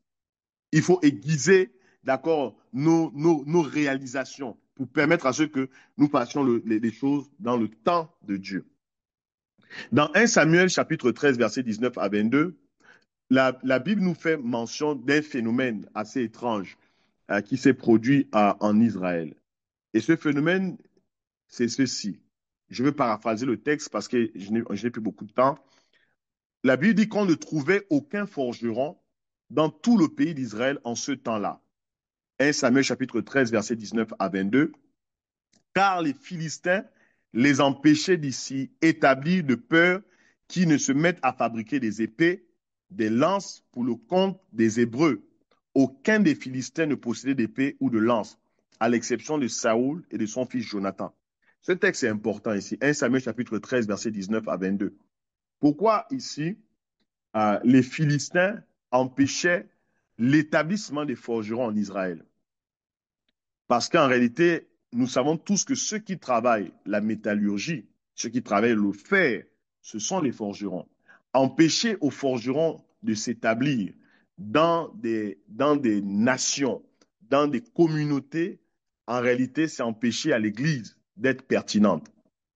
Et les forgerons, ce sont les apôtres. Les forgerons, ce sont des prophètes. Ce sont les grâces fondamentales que Dieu place dans l'Église. Pour faire quoi? Pour équiper les saints, afin que les saints soient pertinents pour les grandes batailles, les grands réveils, les temps de la fin. Les instruments doivent être aiguisés. Avoir des instruments, c'est une chose. Aiguiser ces instruments, c'est une autre chose. Pourquoi vous n'avez pas constaté une chose? Pourquoi David est allé combattre Goliath avec une lance et disons avec une fronde? Parce que simplement, avoir une épée n'était pas une chose qui était donnée et permise à tout le monde. Il n'y avait que Saoul et les fils de Saoul qui avaient des épées, qui avaient des lances, qui avaient des javelots. Mais avoir une épée n'était pas une chose qui était commune. Mais le fait que Dieu établisse et élève des véritables apôtres dans ces temps, et que Dieu établisse des véritables prophètes dans ce temps, permet de pouvoir faire quoi? Permet de pouvoir avoir des forgerons. Tuer les apôtres, tuer les prophètes, c'est tuer les forgerons. En fait, il n'y a que des, je vais dire ça comment? Je suis en train de dire que certains réveils sont portés par des apôtres. Il y a des apôtres qui portent en eux, en fait, les germes des prochains réveils. Tuer ces apôtres, c'est tuer en réalité des forgerons de votre temps. Est-ce que je suis en train de parler à quelqu'un? Vous tuez ces apôtres, vous faites exactement ce que les Philistins ont fait. Ils ont dit, nous empêcherons, quitte à tuer les forgerons, nous allons assassiner tous les forgerons, mais il ne faut pas qu'il y ait des forgerons qui s'établissent en Israël. Parce que si les forgerons s'établissent en Israël, eux, ils savent comment faire quoi? Comment traiter le fer, comment aiguiser le fer, comment je ne sais pas. Je suis en train de dire à quelqu'un que le fait de ne pas considérer la dimension apostolique dans les prochains réveils, c'est aller dans la bataille avec des instruments émoussés. Nous allons aller dans les grands réveils, mais avec des instruments fatigués, avec des saints mal équipés, avec des croyants mal formés. Mais aujourd'hui, Dieu élève des apôtres, Dieu élève des prophètes qui ont la capacité d'activer les saints pour les grands réveils à venir, pour les futurs réveils et même pour les réveils présents. Vous êtes en train de comprendre?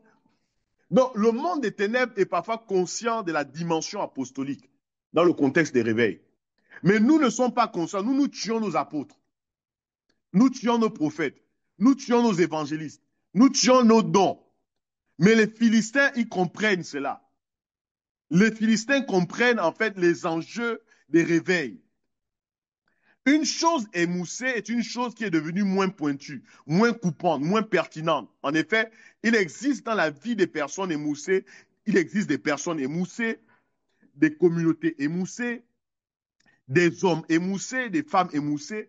Et si on est émoussé, ça ne garantit pas le succès. Le succès est garanti parce qu'il y a des forgerons. Écris avec moi forgeron, forgeron, forgeron, forgeron. Écris avec moi forgeron. Il faut aiguiser des personnes. L'apôtre Arnold Bognon, en tant que le père du RCC et des révolutions apostoliques, mais il est en train de vous aiguiser. Ses enseignements vous aiguisent. Ces enseignements sont en train de préparer les prochains réveils, en train de préparer des hommes qui seront des protagonistes, des acteurs, des instruments nouveaux de réveil. Tuer l'apôtre Arnold Bognon dans sa dimension d'apôtre au sein de la communauté, au sein de la nation, c'est faire exactement le travail des Philistins. C'est un travail charnel, parce que le mot philistin signifie se vautrer. En d'autres termes, quand tu tues l'apôtre que Dieu t'a donné, quand tu tues le père que Dieu t'a donné, la dimension apostolique que Dieu a déposée dans l'église, tu es en train de faire le travail des Philistins. Tu es un Philistin en esprit. Tu es quelqu'un qui se vautre en esprit. Je vais vous dire une chose importante. Écoutez très bien. Est-ce que vous savez qu'il y a des personnes qui font des travaux spirituels? Ils font des travaux, la prière, ils font le jeûne à sec même. Mais qui vous a dit que les travaux spirituels aiguisent quelqu'un? Je vais peut-être vous choquer. Laissez-moi vous dire que vous n'avez pas constaté les gens qui viennent dans l'église, certains disent non, j'ai besoin d'un travail spirituel. Qui a dit qu'un travail spirituel aiguise une personne? Non, non. Non, non, non, non, non. Un travail spirituel n'aiguise pas quelqu'un. Les gens viennent maintenant à l'église pour faire des travaux spirituels. Ils veulent le travail spirituel pour avoir le travail. Le jour où ils ont le travail, ils disparaissent. La preuve, c'est qu'il n'a pas été aiguisé. Vous avez fait un travail spirituel avec la personne. Lorsqu'elle s'est rétablie dans sa situation, elle a oublié arrêter l'église. Elle a oublié le travail que l'apôtre a fait, elle a oublié le travail que le pasteur a fait, elle a oublié le travail que le docteur a fait, elle a oublié le travail que l'évangile a fait. Donc, les travaux dits spirituels par la prière, le jeûne à sec, sans que cela n'aiguise l'intérieur de l'homme. Si le travail spirituel qu'on fait n'aiguise pas l'homme ou la femme de l'intérieur, ce n'est pas un travail qui est en train d'amener une percée, d'accord, dans le contexte de la nation ou dans le contexte même du quartier. Ça, vous êtes juste en train de préparer juste la personne aller obtenir sa promotion, elle partira. Lorsque tu utilises la parole de Dieu, la prière, le jeûne pour régler tes problèmes, tu n'es pas en train de t'aiguiser. Tu es en train de faire des efforts extérieurs. Je vais reprendre ça. Écoutez très bien. Je prends juste encore 15 minutes, je vais m'arrêter par là. Écoutez, lorsque tu prends le programme, si tu prends les 50 jours de jeûne et de prière du RCC, si tu le prends juste pour régler tes problèmes, tu n'es pas en train d'être aiguisé. Tu es en train de faire, pour Dieu, tu es en train de faire des efforts extérieurs. Tu fais le jeûne pour chercher le travail. Ça, c'est juste, tu es en train de faire, ça, c'est des efforts extérieurs. Pour Dieu, ça, c'est juste des efforts extérieurs. Tu fais le jeûne, tu es dans le jeûne pour te marier. Non, on n'est pas contre le mariage, mais tu n'es pas en train de t'aiguiser de l'intérieur.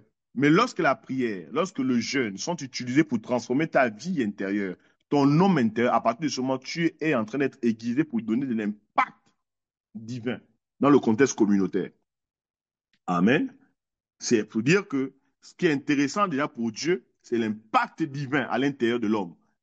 Sinon, les gens ils viennent chercher les travaux spirituels pour se marier, pour avoir les enfants, tout ça, ça c'est bien. Mais euh, parfois, on a des enfants, le royaume de Dieu n'avance pas. Parfois, on se marie, le royaume de Dieu n'avance pas. On a le travail, mais parfois, quelqu'un a le travail même. On ne ressent même pas que ton travail a de l'impact dans la communauté dans laquelle tu es. La promotion que tu as, qu'est-ce que ça apporte en plus à l'église dans laquelle tu es? Vous comprenez? Ça signifie qu'il y a des gens, ils font des travaux spirituels, ils sont engagés dans les programmes, mais on ne ressent pas l'impact de ce programme dans la communauté. Normalement, quand une personne est bénie dans une église, la première entité, la première structure qui doit ressentir l'impact, c'est la communauté à laquelle la personne appartient. Mais quand l'Église ne ressent pas les retombées du changement structurel que Dieu amène dans la vie de la personne, ça montre que la personne n'a pas été aiguisée. La personne a juste fait des efforts extérieurs. C'est les efforts extérieurs qui font en sorte que tu as une promotion, mais l'Église n'est pas bénie par la promotion que tu as. C'est les efforts extérieurs qui font en sorte que tu t'es marié, mais l'Église ne ressent pas l'impact du mariage. Le jour où tu es marié, tu as disparu de l'Église. Vous êtes d'accord avec moi? Il y a des gens, le jour où ils se sont mariés, ils ont disparu. Oh non, j'ai trop de choses à faire. Je dois préparer pour mon mari, tout ça. Tu prépares pour le mari le dimanche matin. C'est dimanche matin qu'ils font la lessive. Ils lavent le linge le dimanche matin. C'est là où tu laves le linge. Tu lavais pas le linge quand tu n'étais pas marié le dimanche. Quand tu t'es marié, c'est là où maintenant tu laves le linge le dimanche matin.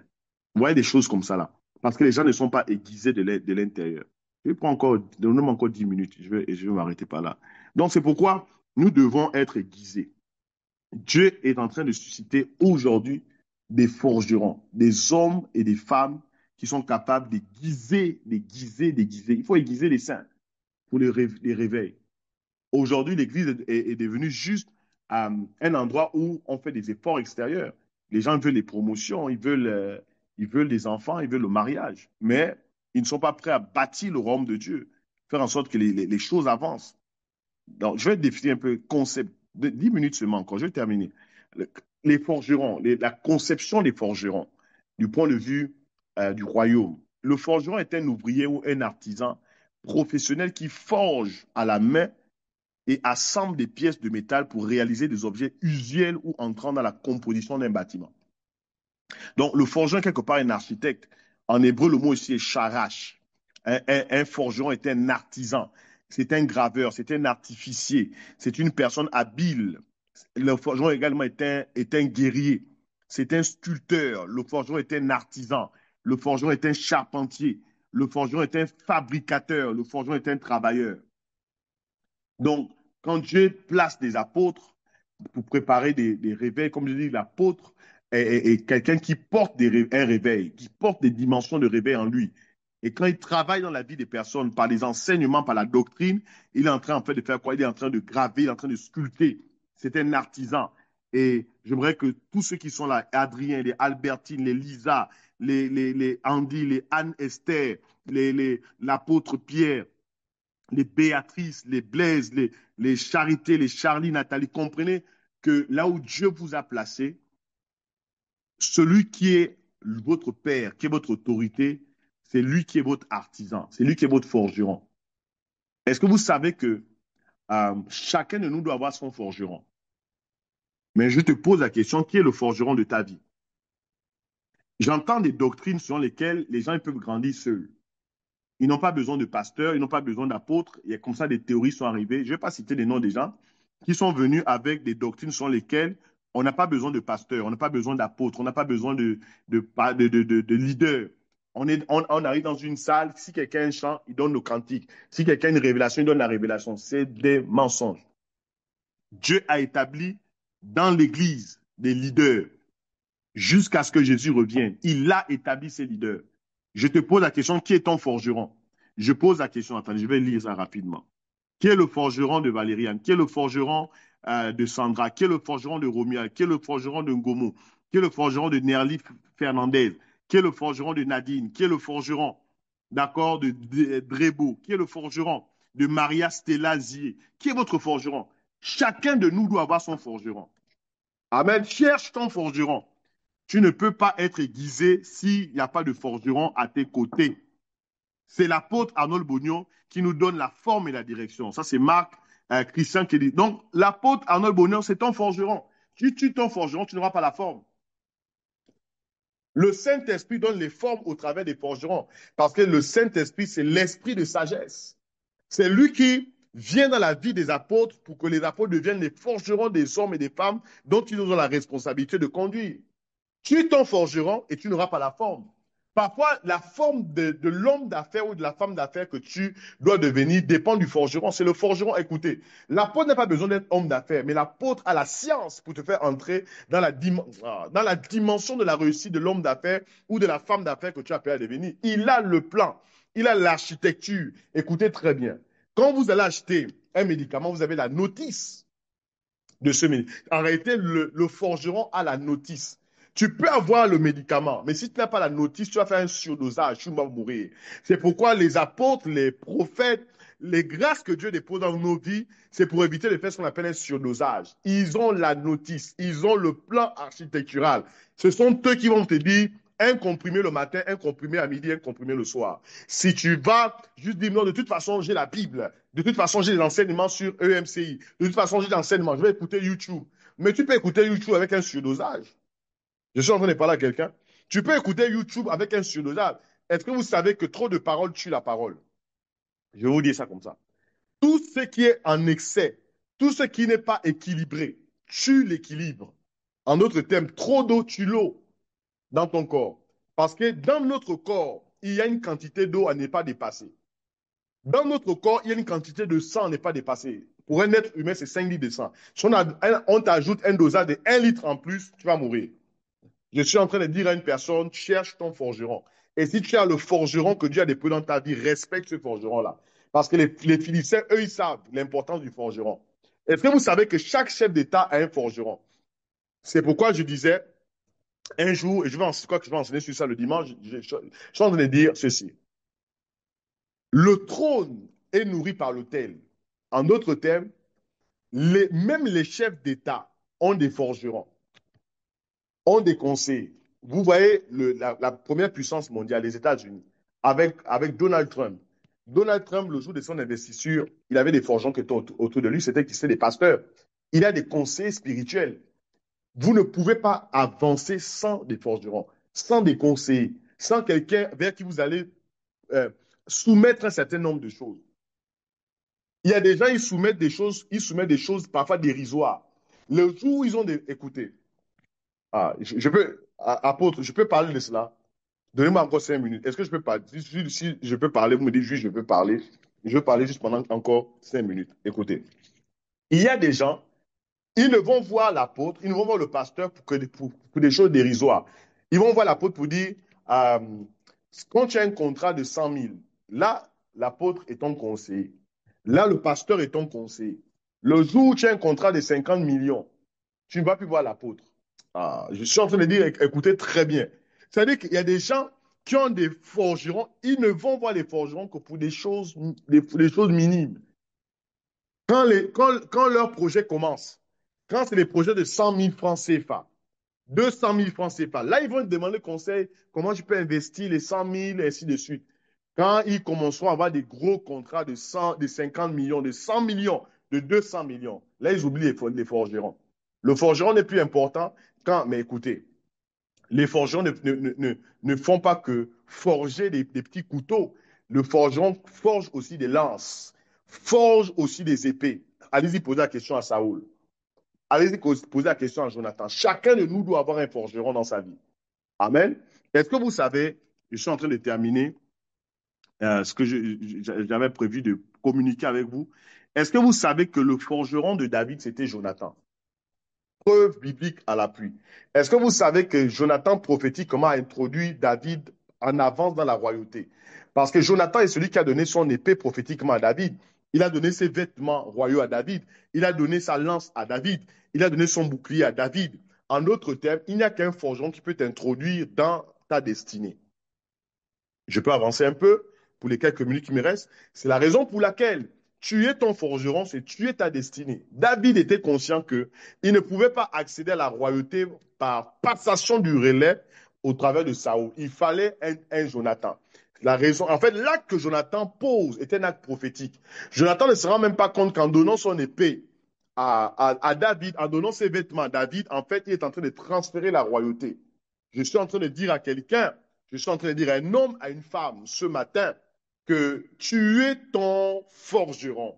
Mépriser ton forgeron, en réalité, c'est couper le relais de transfert de la grâce de ce à quoi tu es appelé à devenir au travers de ce forgeron. Il n'y a qu'un forgeron qui est capable de transférer en réalité les outils nécessaires. C'est la preuve, écoutez très bien. Je vais dire une chose.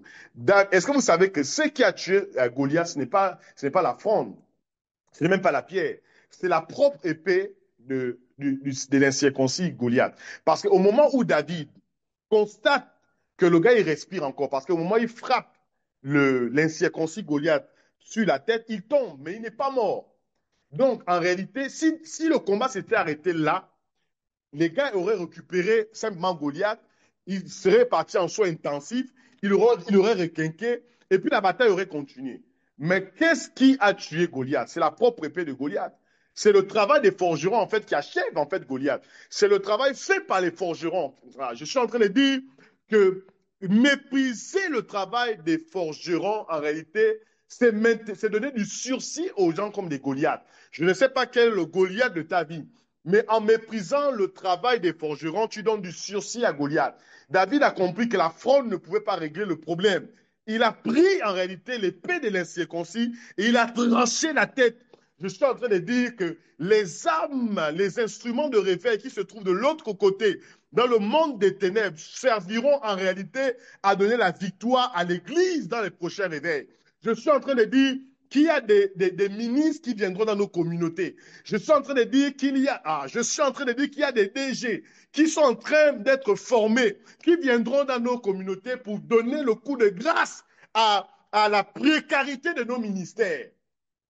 Est-ce que quelqu'un est en train de comprendre? Nos ministères doivent monter financièrement. C'est ça le prochain réveil. Parfois, vous êtes en train de réfléchir sur comment nous pouvons réaliser certains projets. Il y a l'épée de Goliath quelque part. Il y a un forgeron qui est en train d'aiguiser l'épée de Goliath. Cette épée a été aiguisée pour t'abattre, mais la même épée qui a été préparée pour t'abattre, tu t'en serviras pour abattre le camp de l'ennemi. Sinon, il y a des directeurs généraux qui sont encore dans le monde des ténèbres. Le jour où ils sortiront de là pour commencer à prier dans nos communautés, Dieu permettra à ces épées de pouvoir tuer les systèmes qui nous ont embrigadés pendant 40 jours et 40 nuits.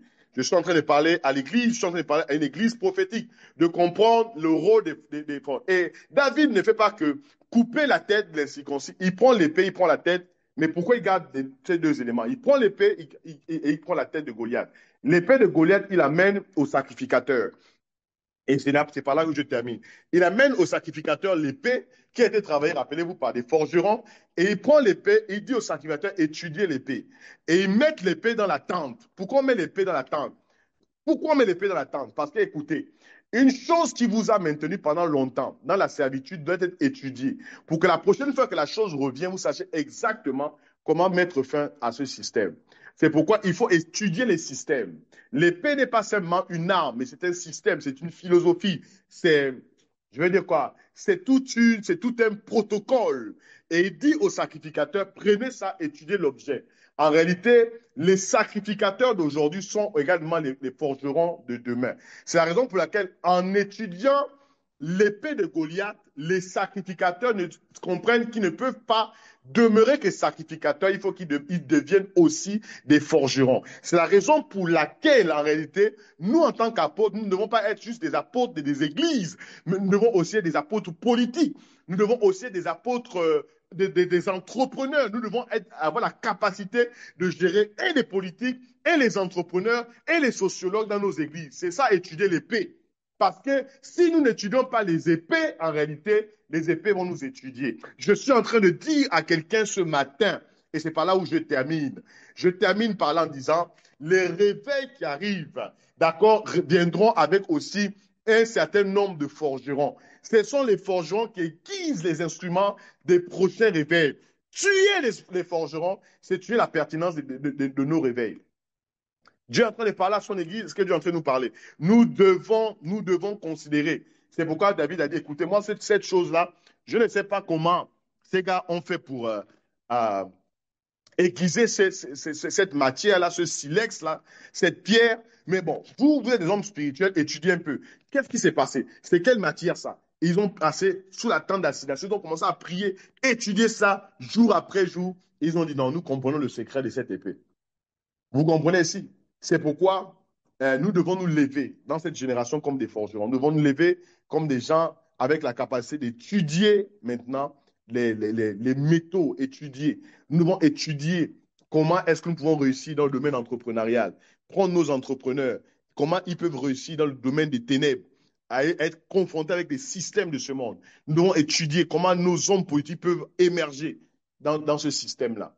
Voilà un peu ce que j'avais à cœur de nous partager ce matin. Je pense que vous avez été bénis. C'est quelques pensées que j'avais à communiquer à chacun d'entre vous. Merci encore pour pour le temps que vous m'avez donné. Merci à l'apôtre Arnold Bognon. Merci à sa femme. Merci à tous les leaders, à tous les fils.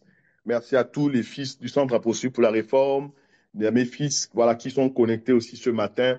Merci à chacun d'entre vous. Avant de passer la parole à l'apôtre Arnold Bognon, j'aimerais appeler chacun à une offrande particulière, comme l'apôtre m'a dit chaque vendredi. Il y a des offrandes qui sont faites en lien aussi avec les défis du ministère, les défis de l'Église de manière générale, en lien avec la construction. Je sais qu'actuellement, il y a un projet de construction au niveau de la Côte d'Ivoire, au niveau du RCC. Et c'est important que des personnes, des hommes, il faut des forgerons pour bâtir, il faut ce sont des artisans, ce sont des sculpteurs, ce sont des hommes pétris de sagesse.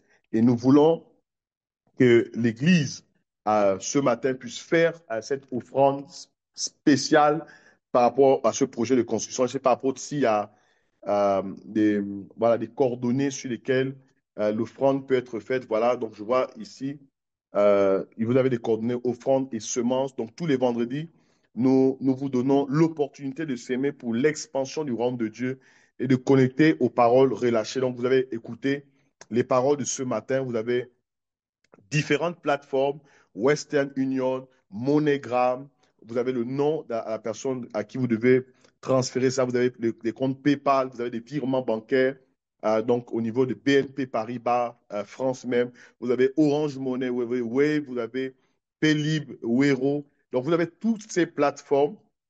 J'aimerais vraiment que ce matin, si tu as été béni de quelque sorte que ce soit, j'aimerais vraiment que tu fasses une offrande pour bénir la plateforme, le RCC, cette église globale qui nous a reçus et qui est en train de faire ce gros travail, que tu puisses bénir cela. Parce que vous savez, l'une des choses que dans l'Église aujourd'hui, là, comprendre, c'est que nous ne pouvons pas avoir des grands réveils si on ne finance pas les réveils. Je crois que le frère tout à l'heure priait également pour cela. Et nous voulons que nos artisans, nos forgerons se lèvent aujourd'hui et pour pouvoir considérer que l'Église doit aussi avoir ses structures à elle. L'Église est là pour bâtir des hommes, mais l'Église a besoin également de ces structures. Et c'est pourquoi j'aimerais que si tu es là ce matin, nous sommes plus d'une centaine de personnes connectées, je le crois. Si nous sommes 81 personnes, 81 en termes de connexion, ça signifie que nous sommes plus d'une centaine de personnes. Tu as été touché ce matin. Tu peux t'engager simplement à donner une offrande, peu importe le territoire dans lequel tu es. Je pense qu'il y a plusieurs plateformes sur lesquelles nous pouvons faire cette offrande-là. J'aimerais vraiment que nous puissions le faire librement, tout âme et conscience, mais que nous puissions le faire. Apprenons à bénir, apprenons à semer, apprenons à participer, à bénir les ministères. Vous avez une chose, c'est par là où je vais terminer, j'ai l'habitude de le dire, on en parle souvent avec ma femme, je dis, l'une des choses par lesquelles Dieu bénit, nous bénit dans le contexte du ministère, c'est que nous apprenons toujours à honorer.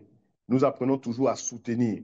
Nous apprenons toujours à nous investir. Et les fils qui sont là, ils savent de quoi je parle.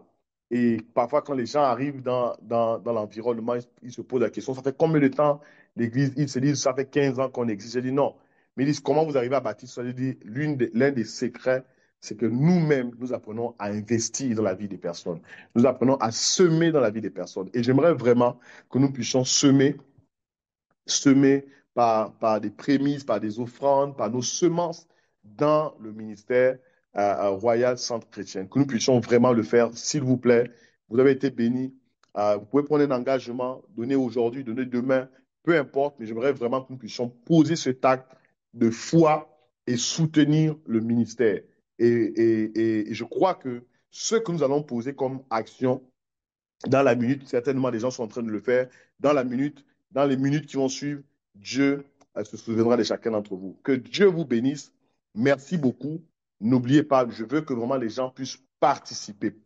Le montant, c'est à vous de le voir avec le Seigneur. Et vous avez les différentes plateformes. Faites des captures d'écran pour qu'à la fin de ce programme, à la fin de cette journée, à la fin de ces temps, vous puissiez participer massivement pour l'avancement du royaume de Dieu. Sur ce, je veux repasser la parole à l'apôtre Arnold Bognon. Merci beaucoup. Encore, merci pour la confiance que l'apôtre m'a accordée pendant ces 3 jours de partager ces quelques moments avec vous. Que Dieu vous bénisse. Au revoir. Merci.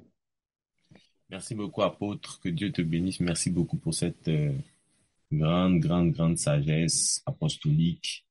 Si vous êtes en train de faire des captures pour apporter votre offrande, comme l'apôtre l'a dit, tous les vendredis, on fait une semence pour clôturer notre semaine de prière.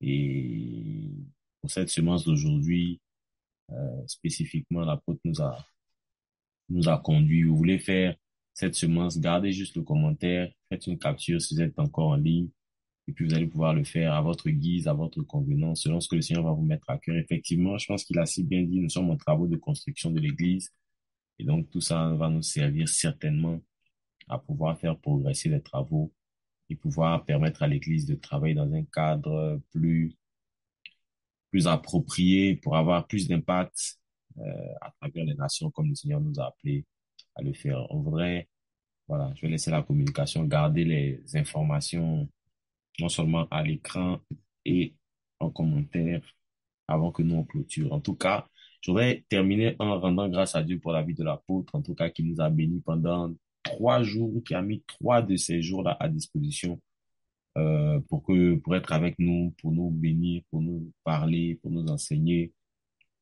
Et je voudrais, au nom de mon église, mais avant tout au nom de mon épouse et moi, maman Noélie Bognon qui est connectée aussi.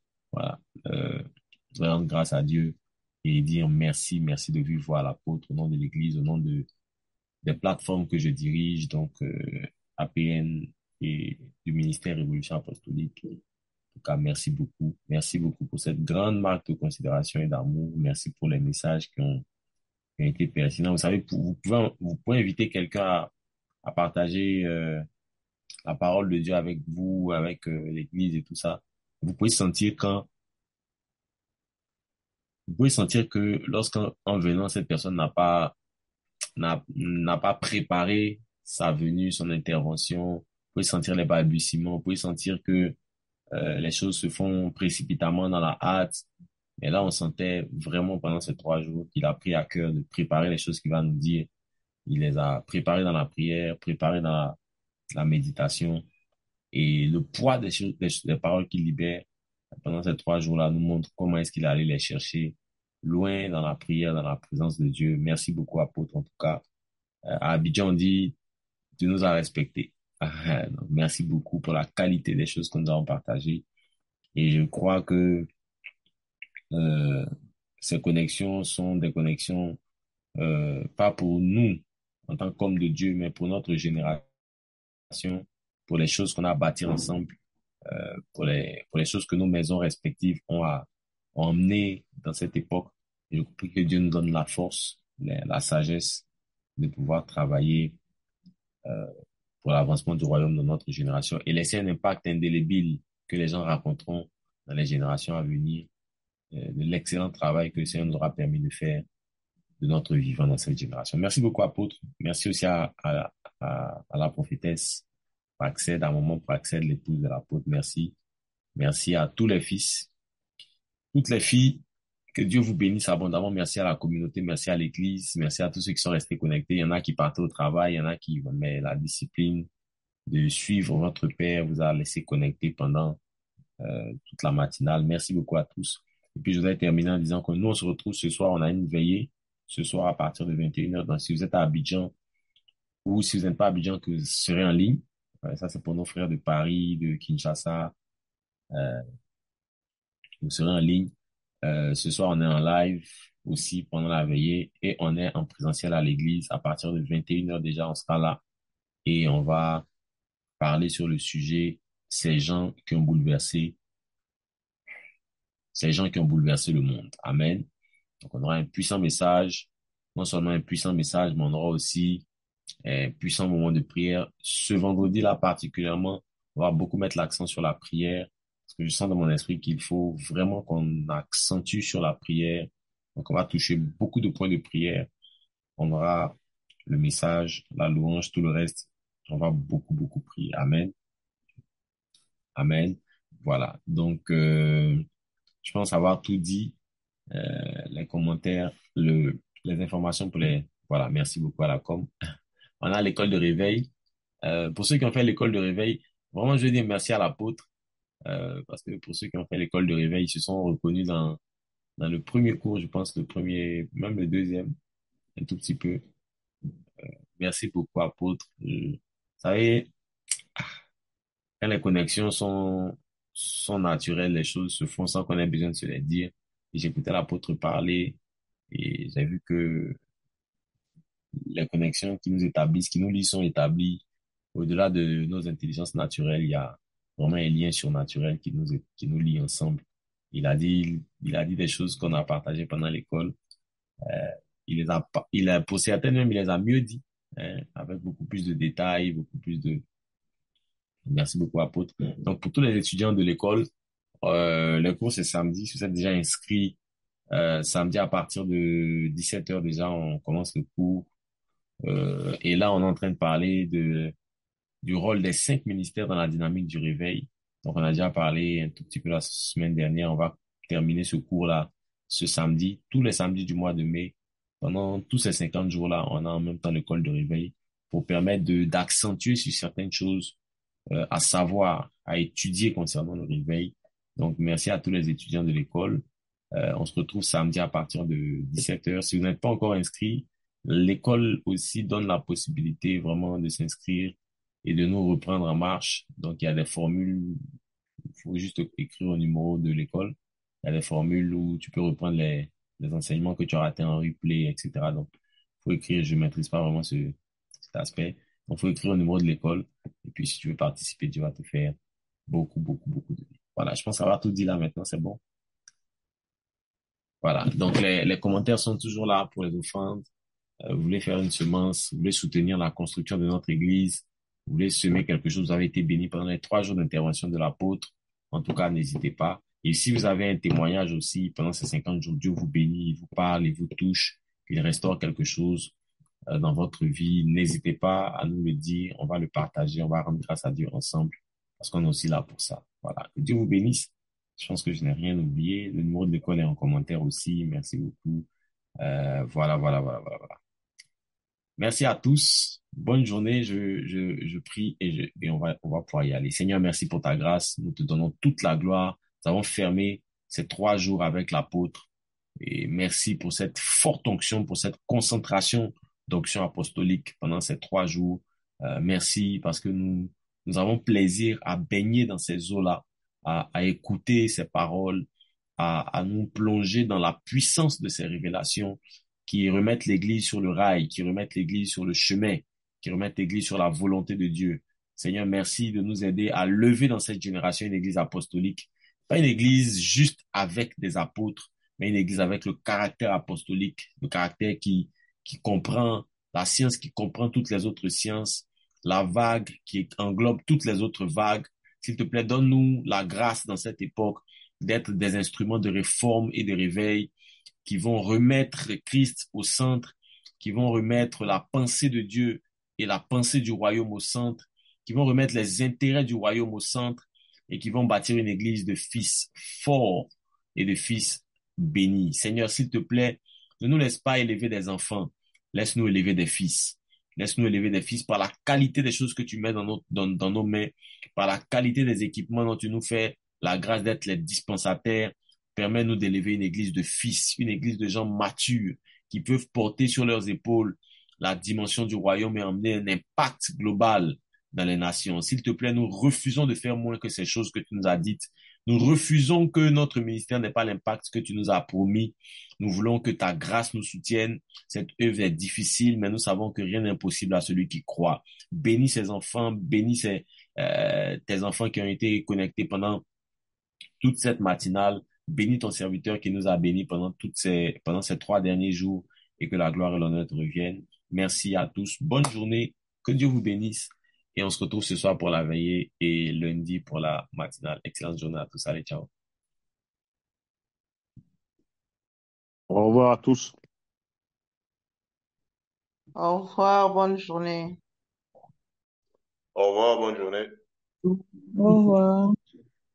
Au Au revoir. revoir. Bonne journée. Au revoir, bonne journée. Bonne journée.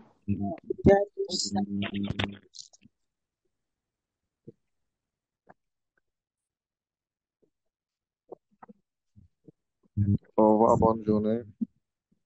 Faites vite. Pose pas de questions. Vous dites combien en retard, parce que